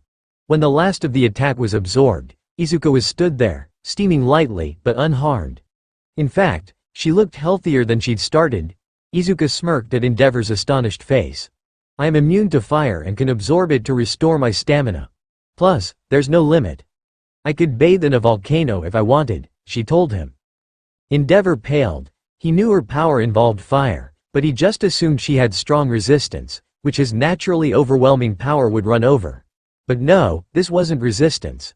It was immunity. The pro thought back to the immense heat she'd used while shaking his hand. It had burned him then, and he hadn't been strong enough to pull free. Immunity to fire. Strength that exceeded his and the power to use fire to hurt him, the flame hero. Enji Todoroki knew at that moment. He'd fucked up. Izuka felt a spike of vindictive pleasure as she recognized that the situation had just dawned on the man. Endeavor had no way of winning. He might as well be quirkless against her, and with her strength, it wasn't even the case of a well-muscled man versus a teenage girl. He was facing a mini All Might. Izuka savored the feeling then attacked, using her fire to boost her but only using one for all to actually attack. She punched the man hard across the jaw, then ducked under his wild swing. Endeavor recoiled and began using his fire as a booster in the same way Izuka did, pushing him to almost the same level of offensive power. The next time Izuka hit him, it was lighter and Endeavor barely felt it, puzzling him. She'd also shot some weak fireballs at him, but they weren't even close to being enough to surpass his fire resistance. It must be a trick of some sort, Endeavor thought, to catch him off guard and cause him to make mistakes. He kept his own blows coming, just as hard as before, though after a few dodges and glancing blows, the pro was forced to begin using slightly weaker attacks or he'd wear himself out. He felt satisfied as he finally landed a punch to the girl, though he could feel it hadn't done much damage. Why did you become a hero? Izuka asked as she kicked at him. You're asking me that now, Endeavor yelled, grabbing her leg and throwing her out of the ring. Izuka corrected herself with her wings and flew back, this time attacking with a cross chop. Of course. Someone like you, why would you want to be a hero? You clearly don't care about anyone else. Izuka said matter-of-factly, suppressing a groan as her arms slammed into Endeavor's rock-hard chest. Endeavor growled and punched her in the face, though she barely flinched, instead fixing him with those infuriatingly questioning eyes. Who cares why I became a hero? All you care about is helping others. Right? So why bother asking, you brat? He yelled. Izuka back-flipped away, kicking him in the chin as she did so. That's fair. Some people become heroes for fame or money. I don't really care, since like you said, they're helping people. But then, why do you hurt your son? The pro roared and charged at her with his elbow, cracking the ground as she dodged the blow and kicked him into the arena floor. Don't mention my son. I created him for a reason. I needed to prepare him for that. To become number one, you mean? Power alone isn't enough, you know. Izuka said, like she was talking to a slow-witted child. No matter how strong you became, no matter how strong Shoto became, if he acted like you, he'd never reach the top. Izuka, applying a lot more force than was really needed, punched Endeavor hard in the face, making his head bounce off the concrete floor. The crowd was roaring and cheering, but as Endeavor stood up, he realized, none of it was for him. Every person cheering was cheering for Izuka. Was it just to be supportive? Supporting the girl up against seemingly impossible odds? Or was it that they were cheering for him to lose? Each blow he took, he saw the crowd grow more excited, even his own son. Conversely, each time he managed to hit Izuka, people would grow upset and boo him, only cheering again when the girl inevitably got back up and flashed a smile. That damn smile, All Might's smile, Endeavor thought.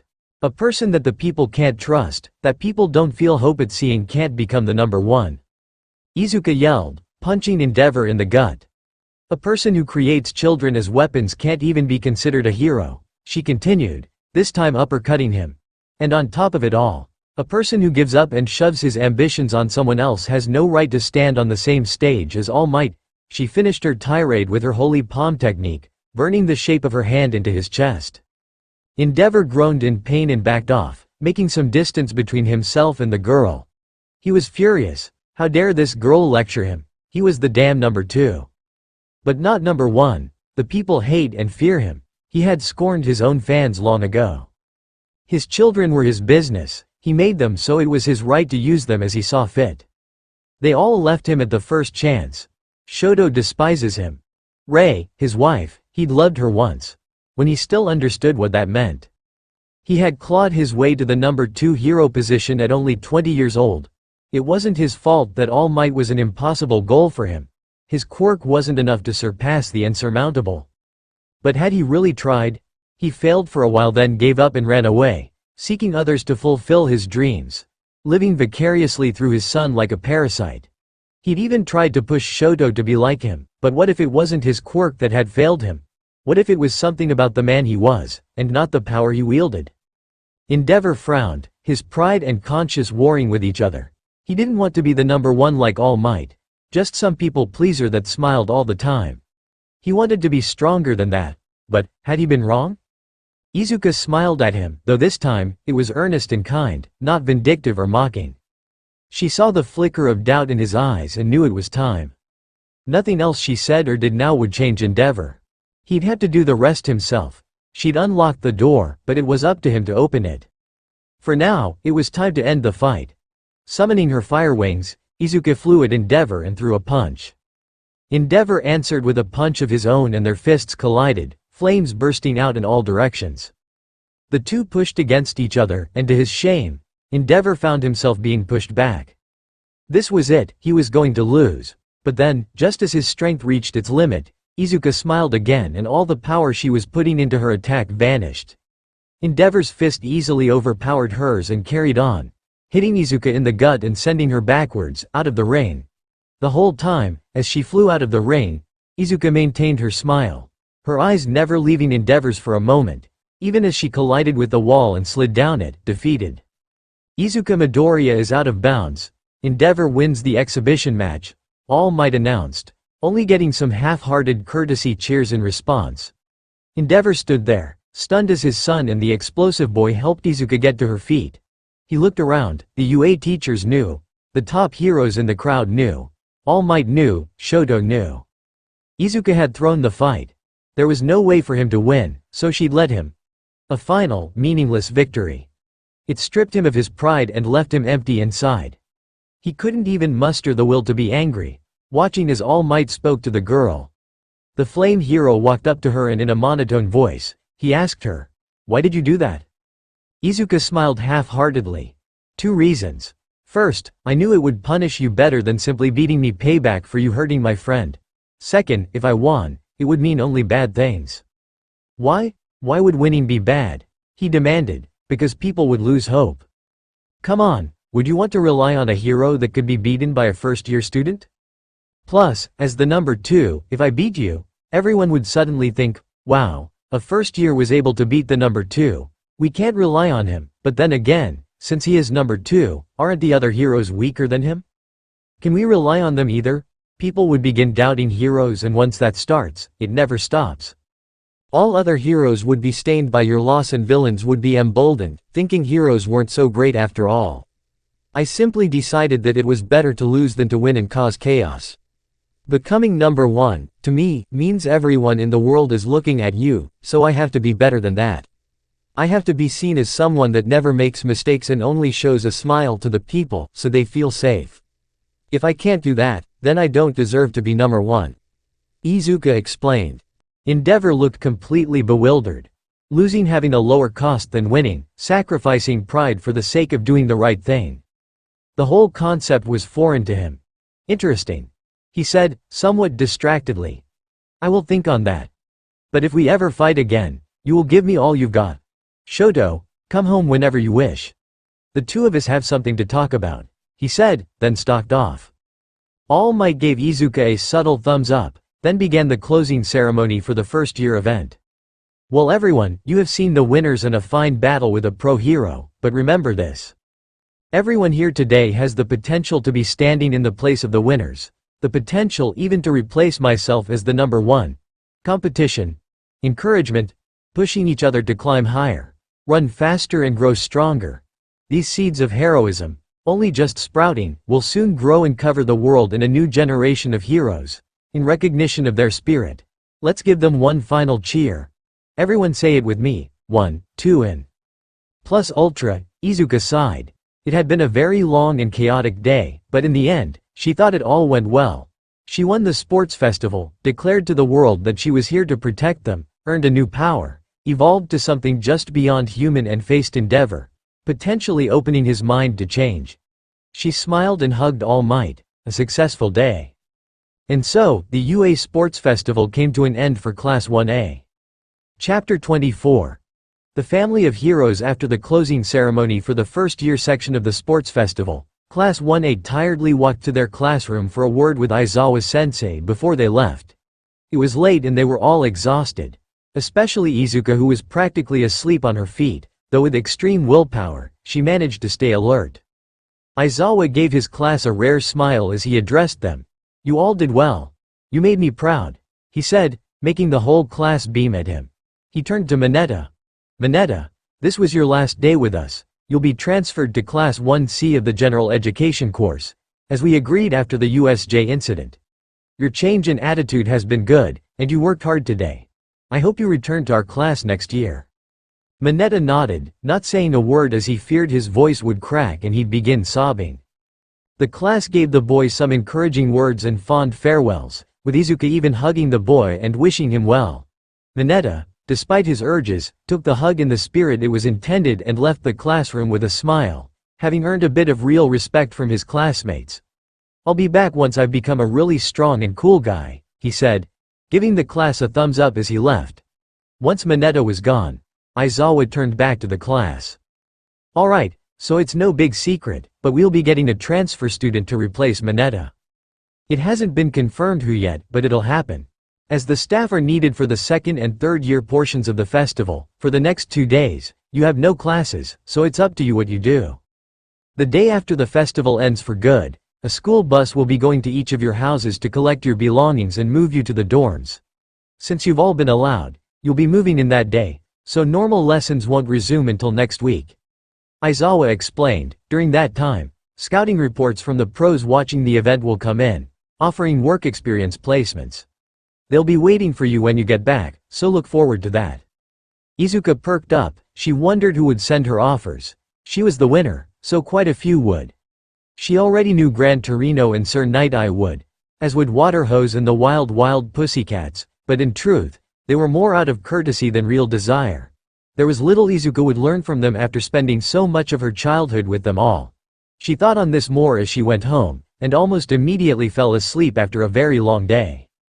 Todoroki Compound, Geonosu Ward. Shoto felt a strange sense of trepidation as he arrived home, knowing his father wanted to talk to him.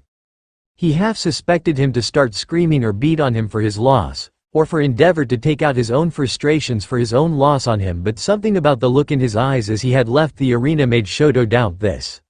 Another part of him feared Endeavor would turn around and forbid him from having anything to do with Izuka, which was something Shoto wouldn't abide.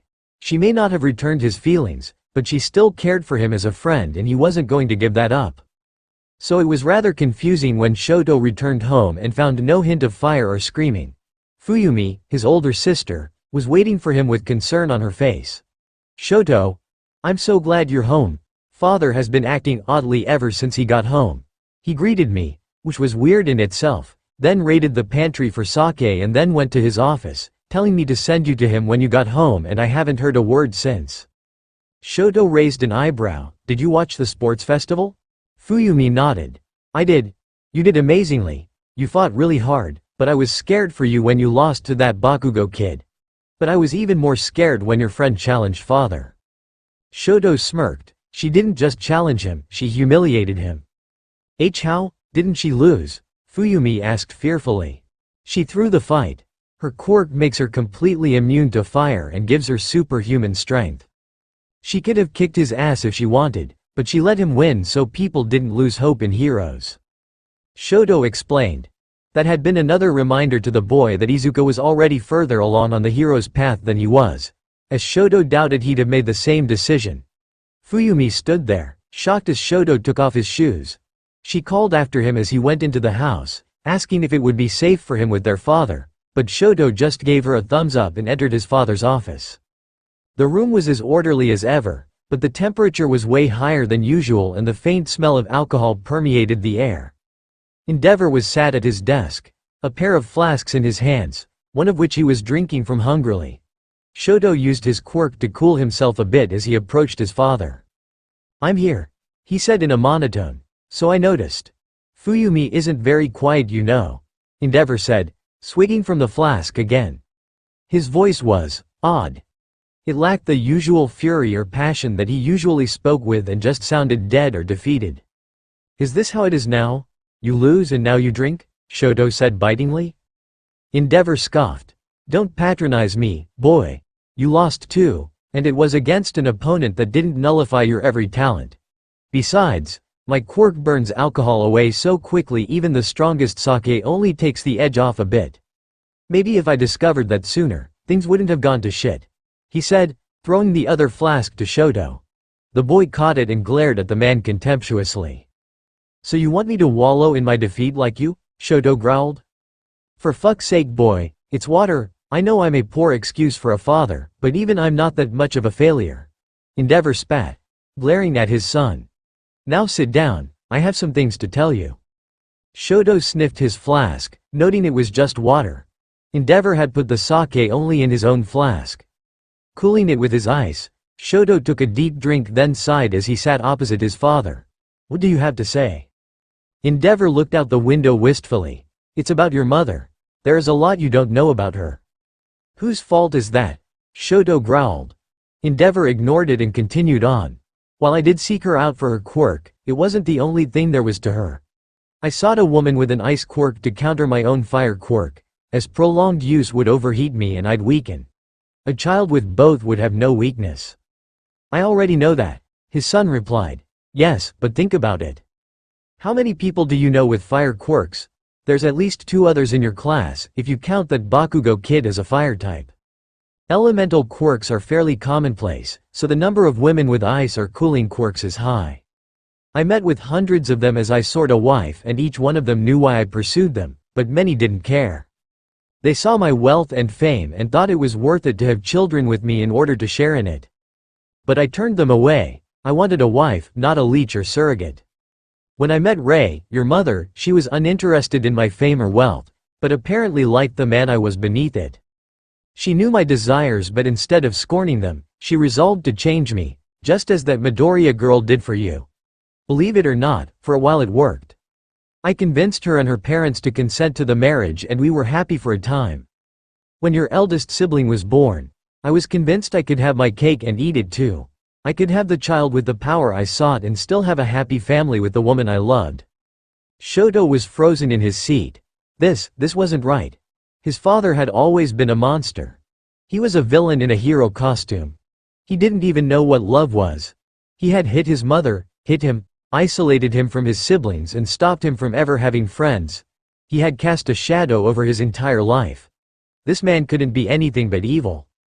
Nothing in the world is black and white. Some villains are just people who needed help and made feeling sorry for them doesn't change that what they're doing is wrong and we as heroes have to stop them. Izuka's words flashed before his mind's eye. Those words had been about villains, but could heroes be the same? Did she see Endeavor as just a man that made poor choices and needed help? What happened? Why did things change? Shoto asked, his voice croaking from the raw emotion welling within him. Endeavor looked him in the eye and Shoto was blown away by the sheer immensity of regret he saw there. "I got impatient. Fuyumi didn't have the power I sought. Neither did your brothers. Your mother was heartbroken and your siblings began to hate me. As the moment one of my children developed a quirk that wasn't what I sought, I emotionally abandoned them and forced her to bear another child. The first 2 times this happened, I think she still believed I had good in me and allowed me to have my way. She thought if she could bear a child with the power I wanted, I'd snap back to being the man she'd cared for. Instead, when your power manifested, I became obsessed with cultivating it, and so my neglect grew worse, until it became abusive. I stopped seeing you as a person, and so I hurt you to push you forward. I stopped seeing your mother as my love and hurt her to keep her out of my way. And through it all, I justified my evil acts by saying that they were necessary to make the greatest hero of all time. Shoto leapt to his feet and pulled his father over the desk with all his strength, pinning the man to the floor with a hand at his throat. Shoto looked down, seething with anger, while Endeavor stared up, surprised but unresisting. You bastard, this is a trick. You're trying to manipulate me into doing what you want by feeding me this pack of lies. There's no way you'd change so suddenly. Endeavor scoffed. Sudden? What makes you think it was sudden? These feelings have always existed, but I buried them beneath my strength and pride. Your little friend destroyed those. I lost so blatantly, even as she threw the fight. How could I have any pride left? She, a fucking 15-year-old girl, threw a fight because she understood more about being a hero than I did, and I'm the fucking number 2. But it wasn't until I got home that it really hit me. Endeavor looked to his desk, where several files rested. Files containing sensitive information on All for One's experiments, specifically Project Phoenix. He had called and requested them after his brief encounter with All Might before the battle tournament, and they had been delivered by the time he got home. As a top-ranking pro, he was allowed access to all files from any operation involving him. Once he got home, he had read them, growing sick with himself as he read. Shoto's eyes glanced over them, shocked by what he saw, though Endeavor noticed it wasn't the contents that shocked him, but the actual files being there. So you knew? Midoriya told you, Endeavor said. She told all of us. She was tortured and murdered by villains at the USJ to protect us. When she resurrected, we had to be told, Shoto explained. I see. Well then, if you know everything, you'll no doubt have noticed the parallels. All for One abused Midoriya to create the perfect villain, and I abused you to create the perfect hero. I kept telling myself it was different, but the more I read, the more I realized that if you had been born with her power, I probably would have done the same as All for One, and that realization made me sick to my damned stomach. Endeavor spat. Shoto looked down at his father and saw just how much self-hatred was on the man's face. Losing his pride and being forced to see what he really was seemed to have shocked some degree of humanity back into him. Shoto backed off, allowing his father to sit up. So what now? You fucked up all our lives for years, and now you expect it to suddenly turn around and be good again? For us to forgive you?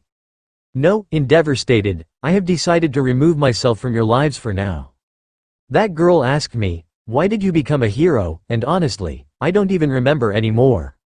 Until I have an answer for that, until I understand everything I did wrong, I cannot guarantee I won't make the same mistakes. I've signed the care of your mother over to Fuyumi and bought them a new house in Nabo Ward so they can get away from me. You will be at the dorms and Natsuo is already moved out to college. I will isolate myself, until I can begin working to be someone who deserves the rank of number 2, then I'll discover what it is I'm missing. What I really need to become number 1. For what it's worth, Shoto, I am proud of you.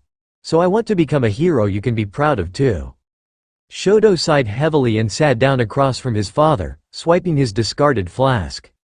A brief sniff made him realize he'd grabbed his father's instead, but he shrugged and chugged it down regardless, the burning it caused reminding him that he hadn't drifted into a dream.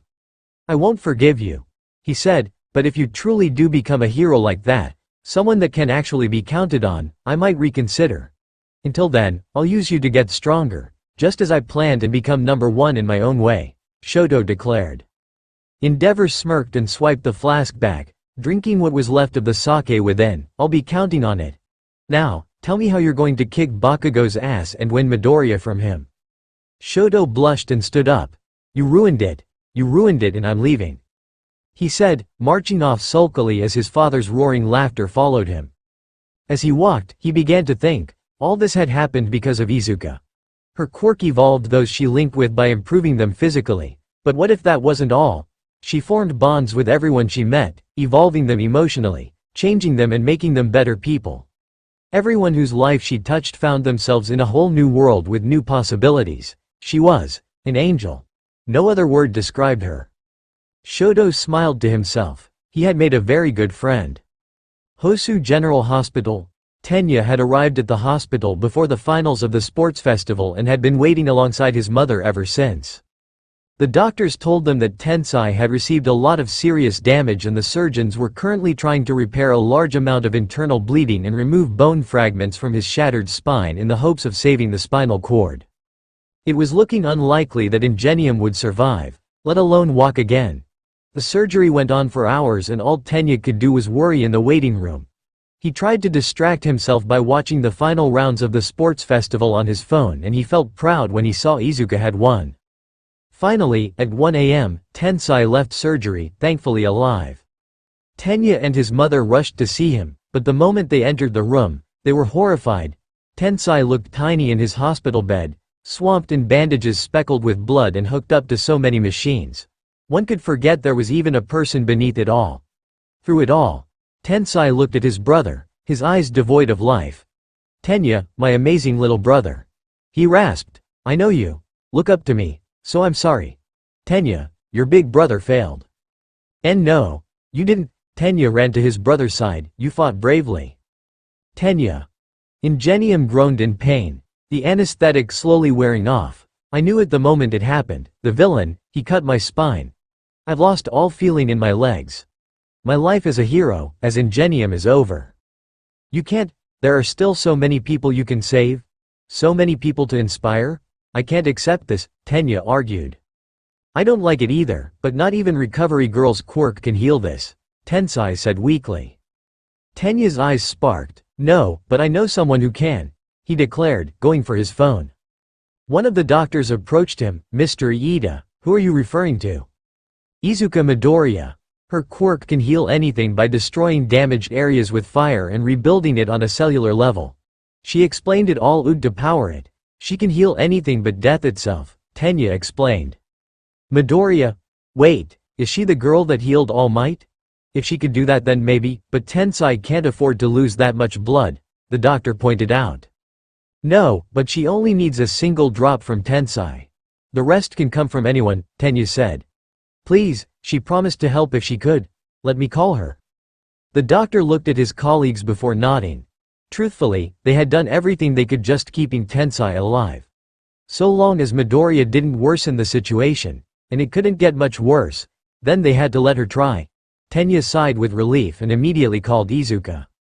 The phone only rang twice before it was picked up. "Tenya, do ya need my help?" Izuka's voice asked groggily. She'd clearly been sleeping. "Izuka, yes, I need your help. Tensai needs serious healing and the doctors have done all they could. Can you come?" Tenya asked urgently. "Of course. It's Hosu General Hospital, right? I saw on the news. I'll just tell my mom and dad then fly there immediately." "Thank you so much. I am truly in your debt," Tenya replied, hanging up. "She'll be here soon." Soon turned out to be an understatement. With her wings and fire, she made the journey from Nabo to Hosu in just 15 minutes, running full speed through the hospital alongside a rather athletic nurse to where Tensai was in the ICU. "It's okay now, I'm here," Izuka said, not even noticing she'd used her dad's catchphrase. "Izuka, thank you for coming, please. Can you help him?" Tenya asked urgently. "I think so. Can I see him a bit closer?" "Oh, hello Mrs. Iida. I apologize for the intrusion," Izuka said, suddenly noticing Tenya's mother and bowing to her. Mrs. Iida nodded appreciatively. "Think nothing of it, Midoriya. It is nice to meet one of Tenya's friends. I just wish it wasn't like this," she said, gesturing for Izuka to take her place at Tensai's bedside. Izuka looked over the crippled hero, her face paling as she took in the exact nature of the injuries. Tensai weakly smirked at her. "Hey Midoriya, been a while. How you doing? Better than me I imagine." Izuka smiled sadly. "Yeah, but I'll fix it. Can I see his notes?" she asked. The doctor in charge of the case nodded and handed the small bundle of files to the girl. Izuka skimmed them, focusing only on things that would affect her healing and what wounds there were. She was no expert, but Recovery Girl had taught her enough medical terminology for her to reliably work out what she needed to do. It was a lot. To heal Tensai, she would need to undo everything the surgeons had done to save his life, as she needed to be able to physically touch his spine, then heal him layer by layer. It would take a long time, with Tensai bleeding nearly constantly, which was a major danger. How much blood do I have to work with? I'll need it to power my quirk, and Tensai is going to need a lot as I'll need to move parts out of the way to reach his spine, so he'll bleed a lot. The doctor frowned. For Tensai, we have enough for him to bleed nearly constantly for about 3 hours. Outside of that, we can't spare more than that. Our hospital is small but busy, especially with that villain running amok. We can donate some of our own blood for your healing though. But there aren't a lot of people who can donate. Just myself, 2 of my fellow surgeons and a skeleton crew of nurses. You have myself and mother too, Tenya said, his mother nodding beside him. Izuka tried to do the math as best she could. Her healing wasn't an exact science. Different blood seemed to be able to heal more damage than others, so she couldn't work out the exact amount needed, especially when they were talking about healing on a cellular level. Instead, she had to judge based on how much blood she consumed per second. With Tensai already well anesthetized, she could push it a bit without sending him into shock, but it would still take a few hours due to the finicky nature of the internal injuries. Okay. I'll begin the healing. I'll need a nurse or someone to keep Tensai's pain under control while I work.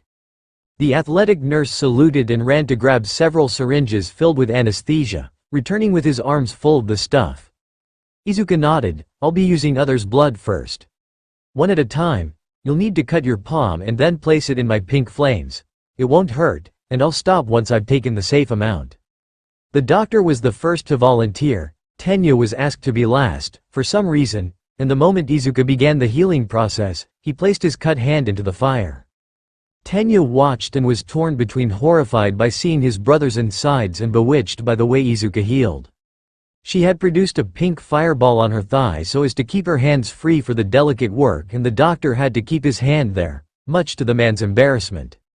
Izuka worked like a painter, gently dabbing her finger into the pink flame and then stroking against various parts of Tensai's insides, occasionally moving so one of the other surgeons could suction out the pooling blood in Tensai's chest cavity and reintroduce it to the hero's system. It was the man's quirk. She worked meticulously, her eyes watching every minuscule action happening in Tensai's body as she healed him. It took an hour to heal Tensai's spine to full health and another to heal the internal bleeding.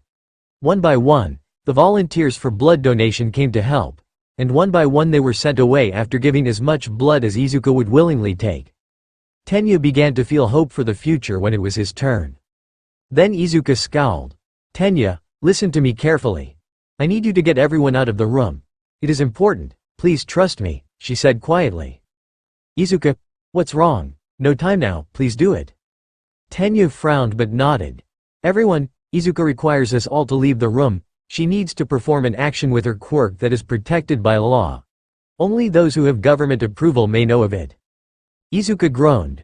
If she'd wanted to let them know that, she wouldn't have asked Tenya to get them out. She'd have said it herself. That's what she gets for expecting a lie from the straight-laced Tenya. Mrs. Iida was willing, as were the nurses, but the doctors weren't so confident. Miss Midoriya, is this true? It's supposed to be secret, but yes it is. I can't reveal it, but I assure you, if you leave, then when you return, Tensai will be fully healed, she promised. This last ability of yours, will it cause any harm to Tensai or Tenya? The doctor asked. It won't, I swear it. Izuka replied. And what about you? He asked, watching her pointedly. Izuka felt her stomach twist. I assure you, I'll be in the same condition when you come back as I am now. It'll take just 10 minutes. Tenya didn't miss the indirect answer. But for the sake of his brother, he said nothing. The doctors weren't happy, but they acquiesced and left the room. Tenya immediately ran and used a chair to block the door, then drew the curtains and threw his shirt over the camera so there would be no chance of someone walking in and seeing what was about to happen. Once that was done, he turned to Izuka. What do you need to do? Tenya asked fearfully. He knew the answer, he just hoped he was wrong. I don't have enough blood to finish the healing. I have enough for another 5 minutes. But it'll take me at least 10 to heal Tensai enough that he can resume hero work. His lungs and several muscles in his back and abdomen have been damaged, and if I don't fix it, he won't be able to use his quirk properly. He'd barely be able to climb a set of stairs without panting. But if I stop the healing to wait for more blood, I'll need to redo all my work, Izuka said with frown. Tenya scowled. What? Why? Can't you just stop? Rest a bit to replenish your blood and then keep healing. Izuka shook her head. It's the way my quirk works.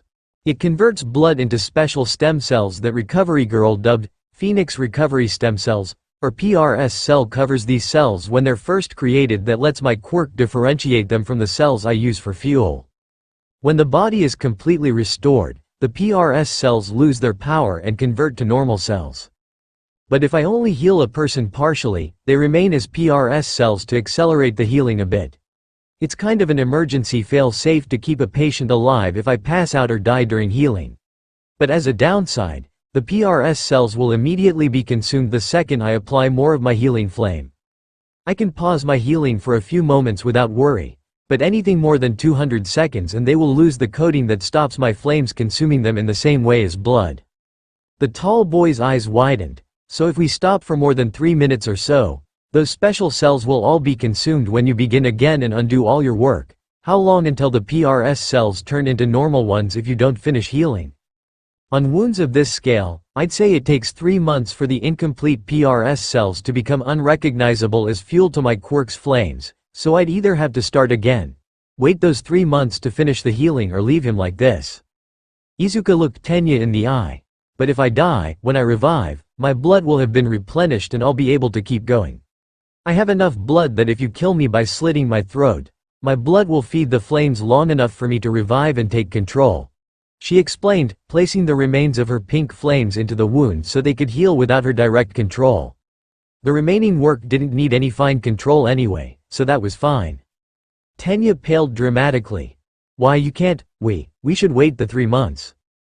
Izuka watched him carefully. Tenya, how many lives do you think Ingenium can save in 3 months? He saves at least 3 every week. That's a minimum of 36 lives he could save. I come back anyway, so there's no downside. But I said, I thought you were going to value your life more, Tenya argued weakly. I do. But I can't rightfully say that it is better to let 36 people die than to die myself. I come back, they won't. Izuka replied, her voice shaking. It was clear to Tenya, she was afraid. She was shaking badly and breaking out in a cold sweat, but despite her terror, she smiled shakily. Believe me, Tenya, I don't want to do this, but as a hero, this is all I can do to protect people at the moment. Healing others. If you can't do it, I won't judge you. I'm asking you something horrible here, so if you want, hand me a blade and leave the room. I can handle the rest. The boy froze. She was going to do it anyway. For the sake of his brother and the people he'd save, Izuka was going to kill herself.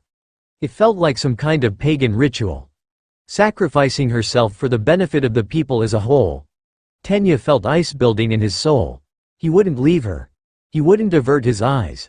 This was being done for the sake of the innocent, so as a hero in training, he would bear it. Okay, I'll do it, Tenya said, slowly grabbing the scalpel they'd been using to cut their hands. Izuka reached to take the scalpel, but Tenya pulled it away. The message was clear. Izuka would suffer death for Ingenium's sake, and Tenya would suffer as well, as the one to wield the blade. I'm sorry, Tenya, I really am. Now, when you kill me, you'll need to hold my body over the flame so my blood feeds it. It'll be 200 seconds exactly. 3 minutes and 20 seconds. Izuka instructed, leaning forward so her neck was stretched out over the flame, like a condemned prisoner about to be beheaded. The next 3 minutes were the most harrowing of Tenya's life. He held Izuka by the shoulder and quickly dragged the scalpel across her throat. He tried to block out the slight shake of her shoulders, the feel of the blade cutting through flesh, the quiet whimper that gave way to chokes and gurgles, but in the end, he gave it and looked. He wanted to look away instantly, but didn't. This was the result of Izuka's resolve. She chose this, because it would save others. She suffered for their sake, and so Tenya would suffer for hers.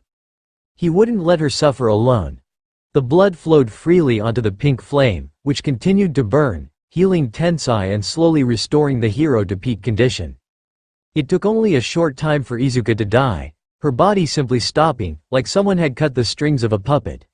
Tenya felt his chest squeeze painfully at that, but he told himself once again that this was a sacrifice for the greater good. Something that had to be done for others to live. Finally, the 200 seconds expired and Izuka's body glowed before returning to full health. Arg, I really hate getting my throat cut. I'm sorry I made you do that, Tenya. But thank you. Thanks to you, I can save Ingenium and he can save others. Izuka said, gingerly touching her throat as she doubled the healing speed, now that she had the blood to spare. Don't apologize to me or thank me, I don't deserve it. All of this is your effort, and your sacrifice, Tenya said quietly, reclaiming his shirt from the camera so the others wouldn't return to find him topless. He walked over to a small sink used to wash surgical equipment and promptly vomited. Once his stomach was empty, he let Izuka heal in silence as he worked things through in his head. He was deeply unsettled by killing Izuka, but ultimately, he viewed it no differently from him slashing his own palm, because to Izuka, it might as well be the same thing. He knew he wasn't to blame, even though he had asked Izuka to heal Tensai. No, the only one at fault was the one who caused it in the first place. It was the hero killer's fault. Tenya's expression turned cold. He knew what he would be doing during his work experience. Turning back, he found Izuka had already finished and had even healed the marks from the IV, which she'd removed after checking that it was safe to. Tensai lay in bed, his color restored to its proper hue, his body in the same condition as it had been when the hero got up that morning. Not even a scar remained of his ordeal, and if Tenya didn't know better, he'd have said his brother was just sleeping. Izuka smiled kindly at Tenya and hugged him as she went to let the others back in. The doctors and nurses were amazed as they saw Tensai in perfect condition, and Mrs. Iida had cried and thanked Izuka profusely, which Izuka had shyly accepted. At her first opportunity, Izuka excused herself, wanting to head home and sleep, though she kissed Tenya on the cheek and told him he was very brave before she left. As she walked out the door, Mrs. Iida stopped her.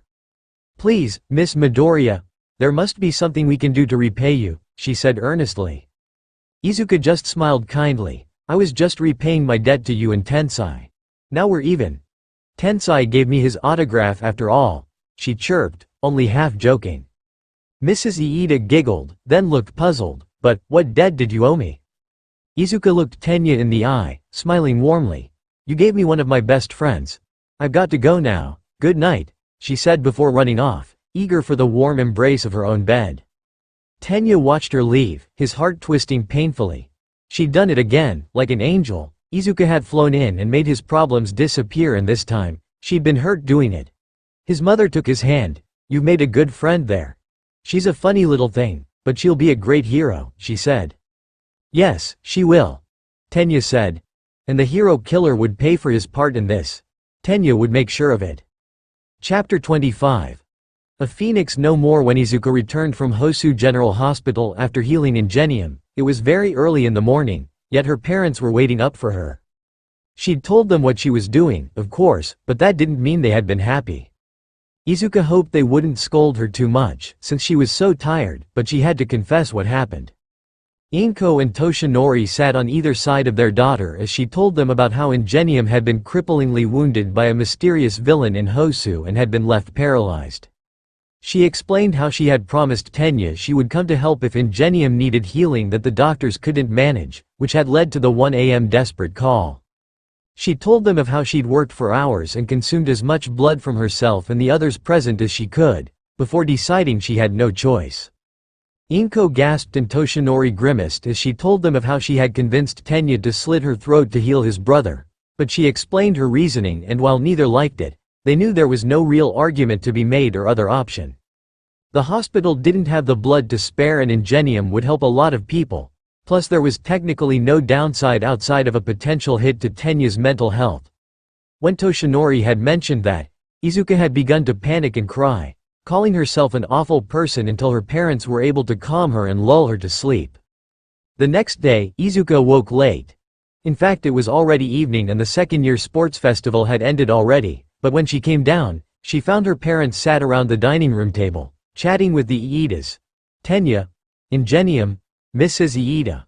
It's good to see you all," Izuka smiled, running to hug Tenya and bow politely to the other two. She was glad she'd decided to ignore her urge to wander about in her pajamas. "Izuka, we are glad you are awake. We had come to express our thanks properly, yet you were asleep and we dare not wake you," Tenya yelled with a smile. "That's nice of you, Ingenium sir. Are you doing well? Everything working okay?"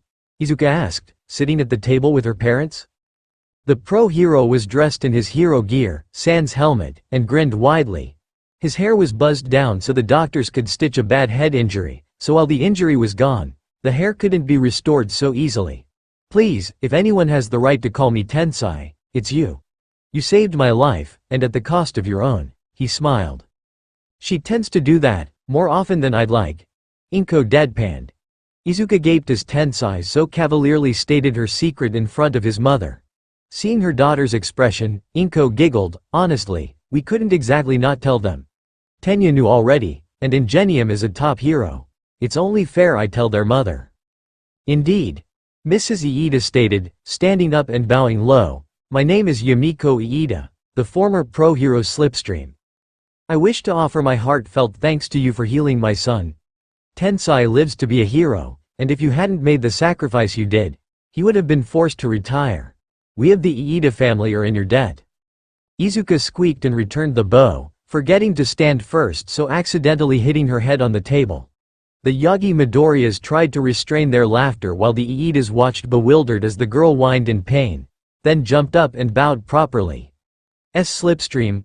Oh gosh. I love you.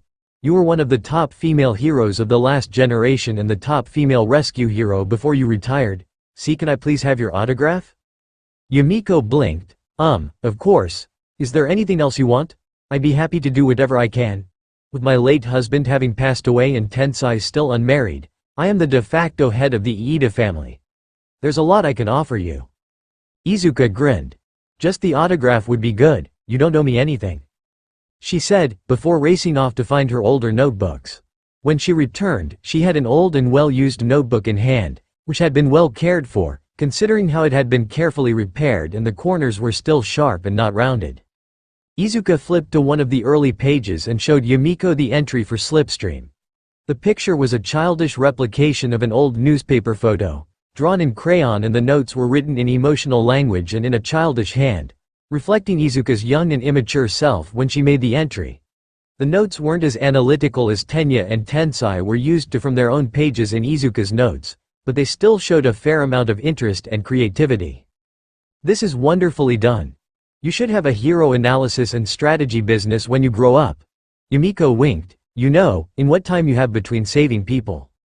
Izuka blushed and had to suppress an excited squeal when Yumiko signed the book. Slipstream wasn't a hero well known for hanging around when there was no danger, so autographs of hers were rare and valuable. Now that I've signed that for you, we have something to confess to you, Yumiko said, sheepishly pushing up her glasses. Izuka tilted her head in confusion as Tenya and Tensai exchanged apologetic looks. She turned to her parents, who looked mildly amused. What is it? Well, it's probably best if we showed you. We recorded the sports festival for you, so you could watch it later, but before the festival started, they had the news, like always you know? Only the news story that was headlining, well. Toshi gulped. Well, it's best I show you. Izuka suspiciously followed her father to the den while her mom and the Iidas followed. They all sat around on the sofas, with Izuka in the center as the recorded news story was played. It was on the National Hero Network, so that meant all of Japan would have seen it, assuming they were watching the festival. And now, before we get to our live coverage of the A Sports Festival's second-year event, we have a special report.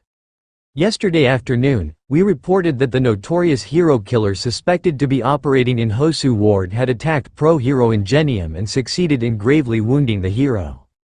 However, in the early hours of this morning, we received a report from Hosu General Hospital that Ingenium had been permanently disabled. We here at the Hero Network were naturally shocked by this, but then just 2 hours ago, the doctor assigned to Ingenium's case informed us that the hero had made a miraculous recovery and was now in peak physical condition, being discharged almost immediately after being healed. The reason for this miraculous healing was revealed to be Izuka Midoriya, UA Hero Department first year, whom has shocked the country multiple times in her short 15 years. Izuka's eyes widened and her mouth hung open.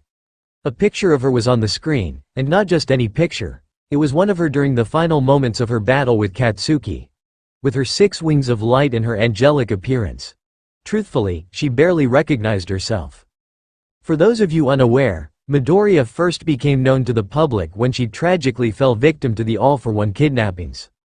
She was the only survivor and was rescued in a large hero operation a year after her capture. In the aftermath of the battle between number 1 hero All Might and All for One, she was stated to have healed a wound on All Might that was supposedly lethal, saving the man's life in the process. 3 years later, Midoriya would make a name for herself as a young hero by aiding in the Monkalama incident, healing the hero team Water Hose and assisting in the defeat of villain Muscular. Just yesterday, she fought in the sports festival's first-year portion and achieved first place, battling and defeating Ingenium's own younger brother in the process.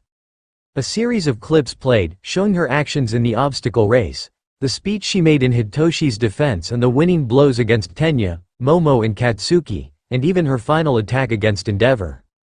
But not even that was enough for the rising star Midoriya. In the middle of due to a call from Ingenium's brother, Tenya Iida, she flew to the hospital and over a multiple-hour procedure, she was able to heal Ingenium to full health with the same quirk as she used to heal All Might and Water Hose. We were able to reach out to the Iida family this morning and were lucky enough to receive interviews from them. Izuka looked to the 3 Iidas with shock, but they all looked away, somewhat embarrassed. The anchorwoman vanished from the screen and a video of Tenya appeared in her place. Mr. Iida, what can you tell us about Miss Midoriya and what happened last night? The recorded Tenya seems startled by the sudden reporter approaching him outside Hosu Hospital. Izuka saved my brother's career.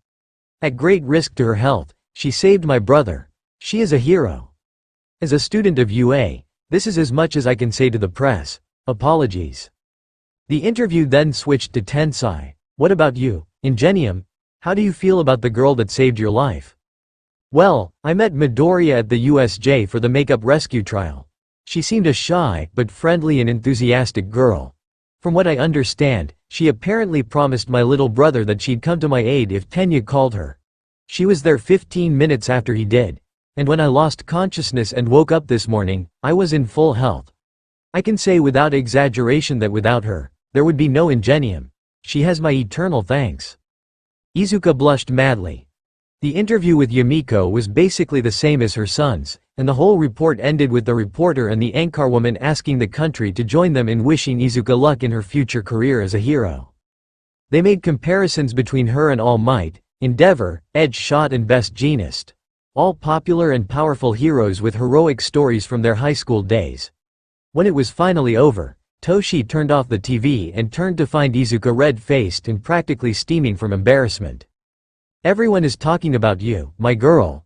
We suspected this would happen due to your victory in the sports festival, but saving Ingenium, you've just become the top hero student in Japan, at least in popularity.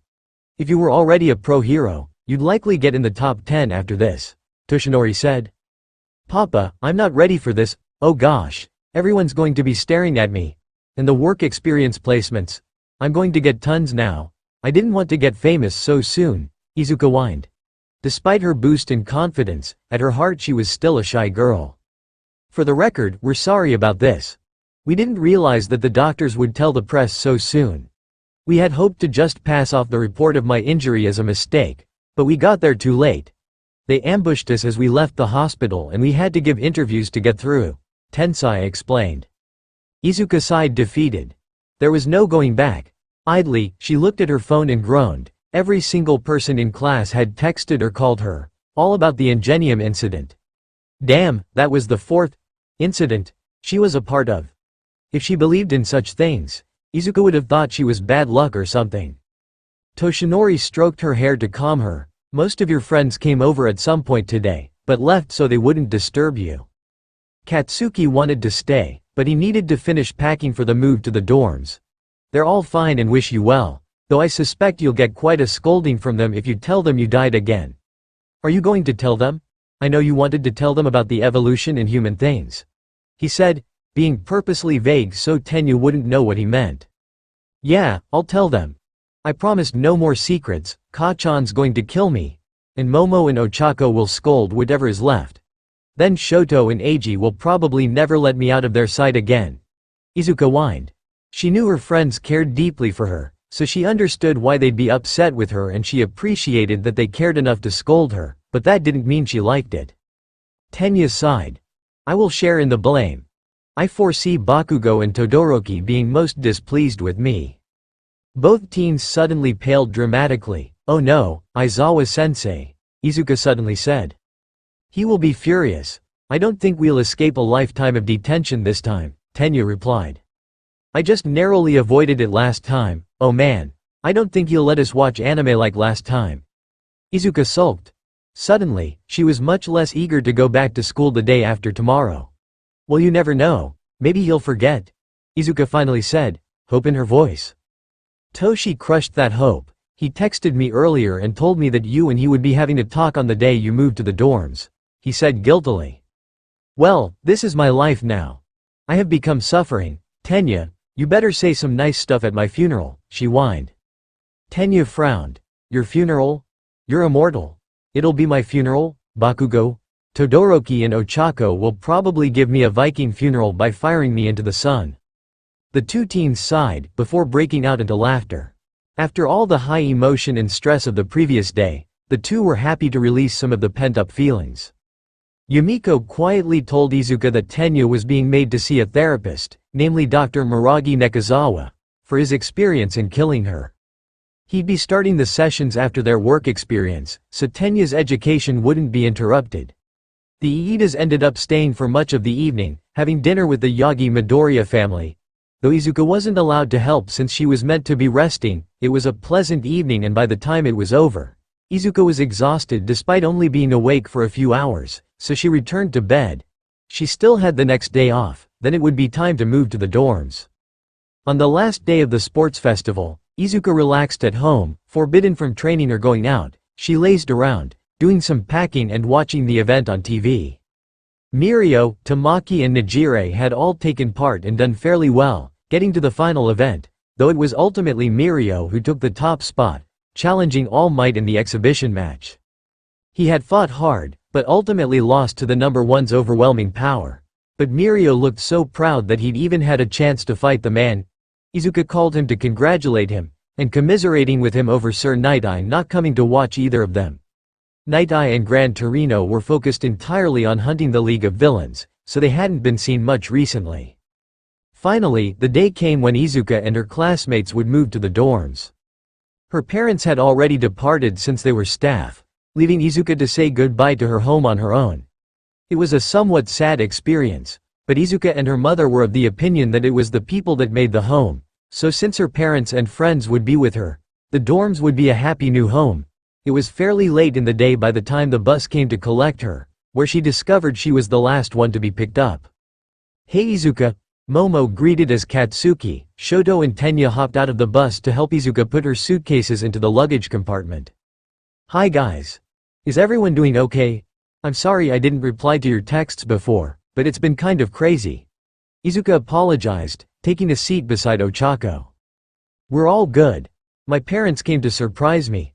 We spent the last day in my apartment together, Ochako grinned. That's great, Izuka smiled, looking around. Including herself, there was only 19 students. The new student they'd be getting must have been collected separately. Aizawa-sensei was lazily watching the group from the front, standing to address them once everyone was back in their seats. Alright you lot, here's the plan for the day. We'll be dropping off your luggage at the front gates and the robots will move it to the dorms. During that, we'll be meeting our new student in the classroom. Izuka, this student has already signed a non-disclosure quirks and relationship with All Might. So they're safe to tell. Once the meet and greet is done and all the necessary secrets have been told, we'll head to the dorms. Everyone got that? He said. Yes sensei. The class shouted, and with that, the bus began moving to the school. The trip was fairly short, so the students chattered away, many of them proudly talking of how they'd been recognized by the public. I got so many stares, it was kind of embarrassing, Toru said. Me too. Middle schoolers kept asking me to use plus ultra mode. They wanted to take a picture with punk rock Ashido. Ain't that crazy? Mina gushed. Yeah, the same happened to me, Kirishima grinned. Some kid said I was like Ruby Knight from that anime we watched. Good for you. I kept getting kids and old ladies saying, nice try, to me all day. Siro complained. Suyu croaked in laughter. My little sister said the same after watching your fight. To think, one event and everyone suddenly got their eyes on us. That's UA for you, Kaminari grinned. But it was definitely Izuka that took the spotlight. You win the event then go and save Ingenium. I'm kind of jealous, Kyoka smiled. Izuka blushed. Yeah, I saw the news story. I'll explain what happened later, okay? She promised. She had to tell them about her no longer being human, and her own plus ultra mode after all. A few of her classmates sulked and looked at Tenya, hoping he would spill the beans, but the boy simply shook his head. As far as he was concerned, he would let Izuka set the pace for telling this story. Eventually, they reached UA and disembarked, heading to their classroom while the little helper robots swarmed the bus to collect their belongings. Reaching their classroom, they all took their seats while Aizawa went to collect their new classmate, who was waiting in the principal's office after being given the rundown of their new position. Finally, the classroom door swung open and the class held their breath, eager to see their new classmate. As Aizawa walked in, Izuka grinned widely, nearly leaping from her seat as she saw her new classmate, Hitoshi Shinso. "Hi," he said with a smirk as the class looked at him. Aizawa addressed them. As you know, Hitoshi Shinso was the best non-hero student in the sports festival. As such, several teachers, including myself, recommended he be admitted to our class to fill Minetta's empty spot. After a review by the admittance board and the principal, Shinso is now officially a member of Class 1A.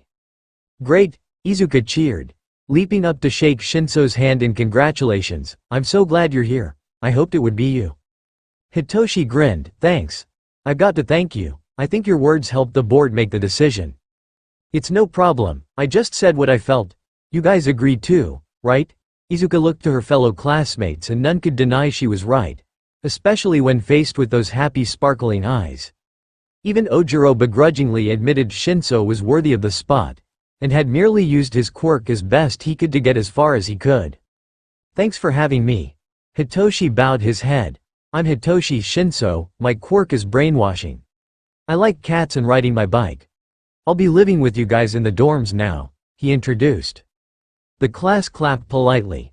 Katsuki just raised an eyebrow at the boy's interaction with Izuka, but it was fairly innocent in the same way as glasses and shitty hair, so he ignored it.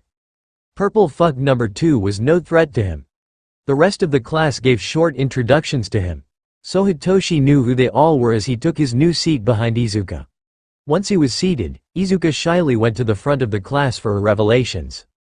Okay, Hitoshi, most of what I'm about to say is just for you, since I told the others already. A lot of it is going to sound crazy and unbelievable, but I swear it's the truth, she said shyly. Hitoshi smirked. Relax. Whatever it is, it can't be that crazy. He was wrong, oh how he was wrong. His face paled and he was certain his jaw would need to be surgically reattached from how hard it had hit the floor. Izuka told him everything, absolutely everything that she'd told the rest of the class. Hitoshi could barely believe it. Izuka being the stepdaughter of All Might was crazy, but he could understand it. The amazing power of the Link evolution quirk was really pushing it, but seeing the power used by Class 1A in the sports festival, he had no choice but to believe it. But the power of Phoenix, immortality. All for One had killed her over and over. Hitoshi's grandfather still hated the girl for surviving while Hitoshi's uncle had died, but she hadn't survived at all. She died a lot and only a 1 in a billion quirk had saved her from death by condemning her to unending torture. She'd even been tortured and killed in front of her classmates at the USJ. Hitoshi suddenly felt a lot more understanding towards Mineta swapping places with him. If he'd been forced to tell a villain to torture the girl, he might have done the same. No wonder these 1A guys were so protective of the green-haired girl. She'd literally died for them. That's, well. Aizawa-sensei, can I curse? Hitoshi asked.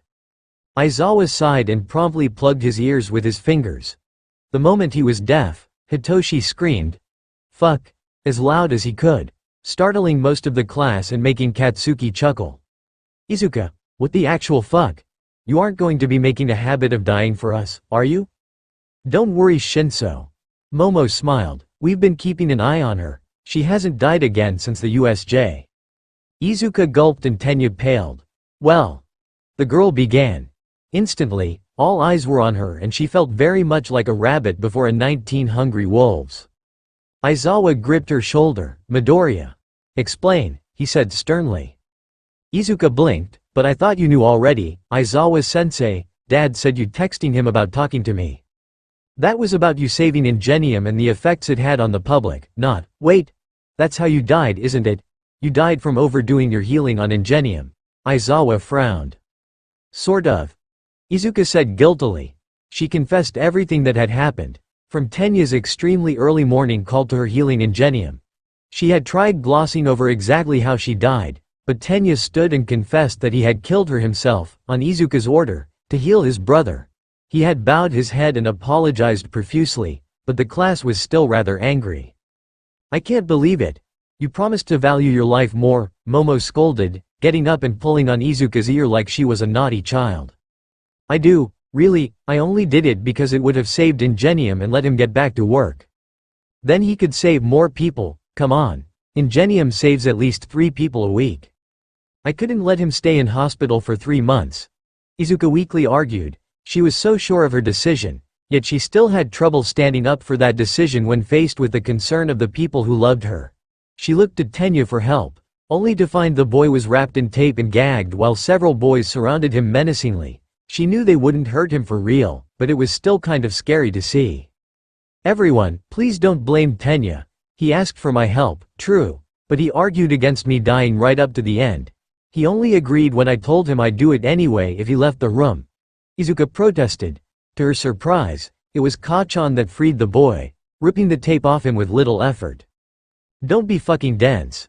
He scolded the other boys. None of you would have been able to resist Deku when she does that damn cute stare of hers. Dumbass glasses just did what he was told. Katsuki said dismissively, returning to his seat. Tenya nodded in thanks. Thank you, Bakugo. While it is true I tried to dissuade Izuka, I still ultimately caved. Aizawa-sensei, if there is going to be any punishment for this, it should be mine. He bowed. Please do not punish Izuka for doing what she felt was right. Aizawa sighed. I'll let the both of you, but for now, rest assured I don't plan on punishing you. I really hate to admit this, but with all the information we have at hand, Midoriya acted in a way that was unavoidable for the sake of maintaining the public good. However, if I learned there was another option that would have let Ingenium keep working without taking your life, I will be punishing you. Understood? He said, looking the girl in the eye. Yes, sensei. I'm sorry. For the record, I did think about every other option before deciding on dying, Izuka promised. Hitoshi groaned. What kind of insane class did I walk into? Class 1A, Ojiro grinned. Once the news of her dying again had calmed down a bit, Izuka set about explaining the rest of her news, namely what she'd learned after her battle with Katsuki. The news of her own plus ultra mode was interesting to the class. She had to omit the part about one for all, since she'd promised her father not to reveal the specifics of that quirk, but it didn't take much for the class to accept that Izuka's own evolution had done the whole thing, building a plus ultra mode from the fragments of their quirks she copied during a link. So it's mine and Aoyama's quirks that made the power you used against Bakugo? Momo asked. Yeah. I've been calling it plus ultra, seraphic light. Aoyama's contribution is obvious, since this mode let me shoot light beams from crystallized parts of my body, but more than that, I don't know. I'm not sure how your quirk affected it, Momo, Izuka explained. How can you tell who is who with those links? Hitoshi asked. You can feel them. Does everyone feel different? Yes. It's kind of tough to explain, but if I focus on a particular person I've linked with, I kind of get hints of smells, tastes and other feelings, including emotions. Speaking of links, Izuka padded over to Hitoshi and took his hand, forming a link with him before almost immediately breaking it off and returning to the front of the class. That was odd, Hitoshi commented, missing the brief feeling of completeness the link gave him. Now that I've linked with you, your quirk should have evolved in some way. Plus, I can now feel you a bit. Your link feels like a ball of yarn. And little whispers keep coming through, asking me questions I can barely hear. Kind of weird, Izuka explained. What about the rest of us? What do we feel like to you? Kirishima asked. Well. Izuka focused, closing her eyes and concentrating on the various sensations. Aizawa-sensei feels like tired mist. Like if I try to forcibly touch it, it'll slip through my fingers, but if I leave my hand out, it'll settle there. Aoyama feels like a shining star, no surprise there. Mina feels like warm silly putty and smells like bubblegum. Suyu feels and smells like damp earth and morning dew. Tenya feels rigid and sharp, like a perfect cube, but smells of a weird mix of gasoline and cologne. Ochako is almost the opposite, feeling like a perfect sphere and smelling faintly of cedar. Ojiro is kind of furry, like an animal, and I hear little chittering sounds when I focus on him. Kaminari doesn't have a solid feeling and is more like how you feel when standing outside before a storm, kind of an impeding sense of static. Kirishima is easy. He feels like a rock, but just below the surface is something smoother and tougher. Koda feels really soft and gentle, but I feel like if I try to focus too tightly on him, the feeling will disappear. Sato doesn't feel like anything really, but when I focus on his link, I can taste something sweet and smell caramel. Shoji feels massive, but blank, like a giant canvas with nothing painted on it, and I sort of smell squid ink. Kyoka is another tough one. I feel something small and thin and metal, like a coin, but as I focus on it, I hear faint music that plays in tune with my heartbeat. Shiro feels sticky, like if I grip his link, I won't be able to let go easily. Tokiyami is really weird. He feels just like those yin-yang symbols, two-sided and contrasting. Shoto feels like eating ice cream on a hot day. I taste vanilla and feel the sun's rays on my face. Toru feels like a mirror, like every single feeling I have towards her is reflected back, but behind it all is something tiny and quiet, hidden beneath the mirror's surface. Kachan's, Izuka smiled warmly. Kachan smells like cinnamon and I can practically taste it, faint whispers of it on my tongue. I feel fire, yet it is as soft as silk, and I feel a strength greater than even All Might. There are hints of wood smoke around his link, like burning incense. Izuka explained, still smiling despite her bashfulness. Katsuki smirked, happy he was able to get such a reaction from his love. Hitoshi rolled his eyes, down girl. You've still got a couple more to go. Ah, sorry. Izuka blushed, Mineta isn't here now, but I still feel his link. It suits him. Small and easy to overlook, but smells strongly of berries, not just grapes. The smell has changed a bit since I first made the link. It's more natural and less artificial now. Momo feels like a big Rubik's Cube that keeps changing shape and color. At its core, it's always the same but the rest always changes. Wow, all those thoughts and feelings. No wonder your body gets stressed if you go over the limit, Momo commented. Izuka nodded, then made her final confession. The fact she was now classified as a non-human person. This had been the thing she feared to tell them the most, yet oddly, this was the thing that got the least of a reaction from her classmates. It's kind of not a big deal, right? Kyoka reasoned. I mean your appearance and personality hasn't really changed, plus our class has a lot of people with less human looks. Aoyama's belly button is a gem. Mina is pink with freaking black eyes and yellow horns. Suyu is a frog girl. Iida has engines in his legs. Shoji, Koda and Tokiyami all have non-human looks and even I have my long earjacks. Don't sweat the small stuff. So long as you're the same Izuka we all love, we don't care if you're human. Izuka smiled and went to hug Kyoka. Thanks Kyoka, that means a lot. And since you brought it up, I like your jacks. I think they're cute. Kaminari smirked. Wow, a nice comment from Jiro. Today's full of surprises. Kyoka promptly growled and stabbed him in the head with her jacks, making him shriek like a girl while the rest of the class laughed. With nothing else to confess, Izuka returned to her seat, where Hitoshi put a hand on her shoulder. You've got it pretty rough, he commented with a small smile. Maybe. Izuka looked at her classmates, but I think it's worth it. Hitoshi grinned and slowly but surely, the excitement died down and attention turned back to Aizawa-sensei. Now that we've welcomed Shinso to our class and been updated on Midoriya and her health, it is time to get started with the dorms. Follow me, Shinso, Iida, Midoriya. You three are to walk with me. We need to talk. He instructed. The class cheered and piled out of the classroom, running to see their new home. The three requested students fell in step with their teacher as he slowly made his way to the dorms, clearly in no rush. Shinso, this is going to be rather unfair for you, but you won't be given much time to catch up. The principal has authorized you for weekend classes, so he'll be putting you through the Quirk apprehension test, battle trial and rescue trial over the next few weekends. It's going to be tough, but we have a month of training to get you through. Plus, we'll need to test your Plus Ultra mode and see what it can do. There is a week before the work experience placements start, so you'll need to work very hard if you want to be included in them. Aizawa explained. I've got it. I'm ready for this, Hitoshi said eagerly. Aizawa nodded approvingly. Good. Midoriya, I'm assigning you to Shinso as his tutor to help catch him up on the theory classes. You'll need to schedule those sessions for yourselves, but we'll be counting on you. Izuka nodded with a smile. Hero theory was the one non-practice smarter than Momo, who dominated her in every other academic class. We can do some each evening. I've got lots of notes. Good. Now Iida.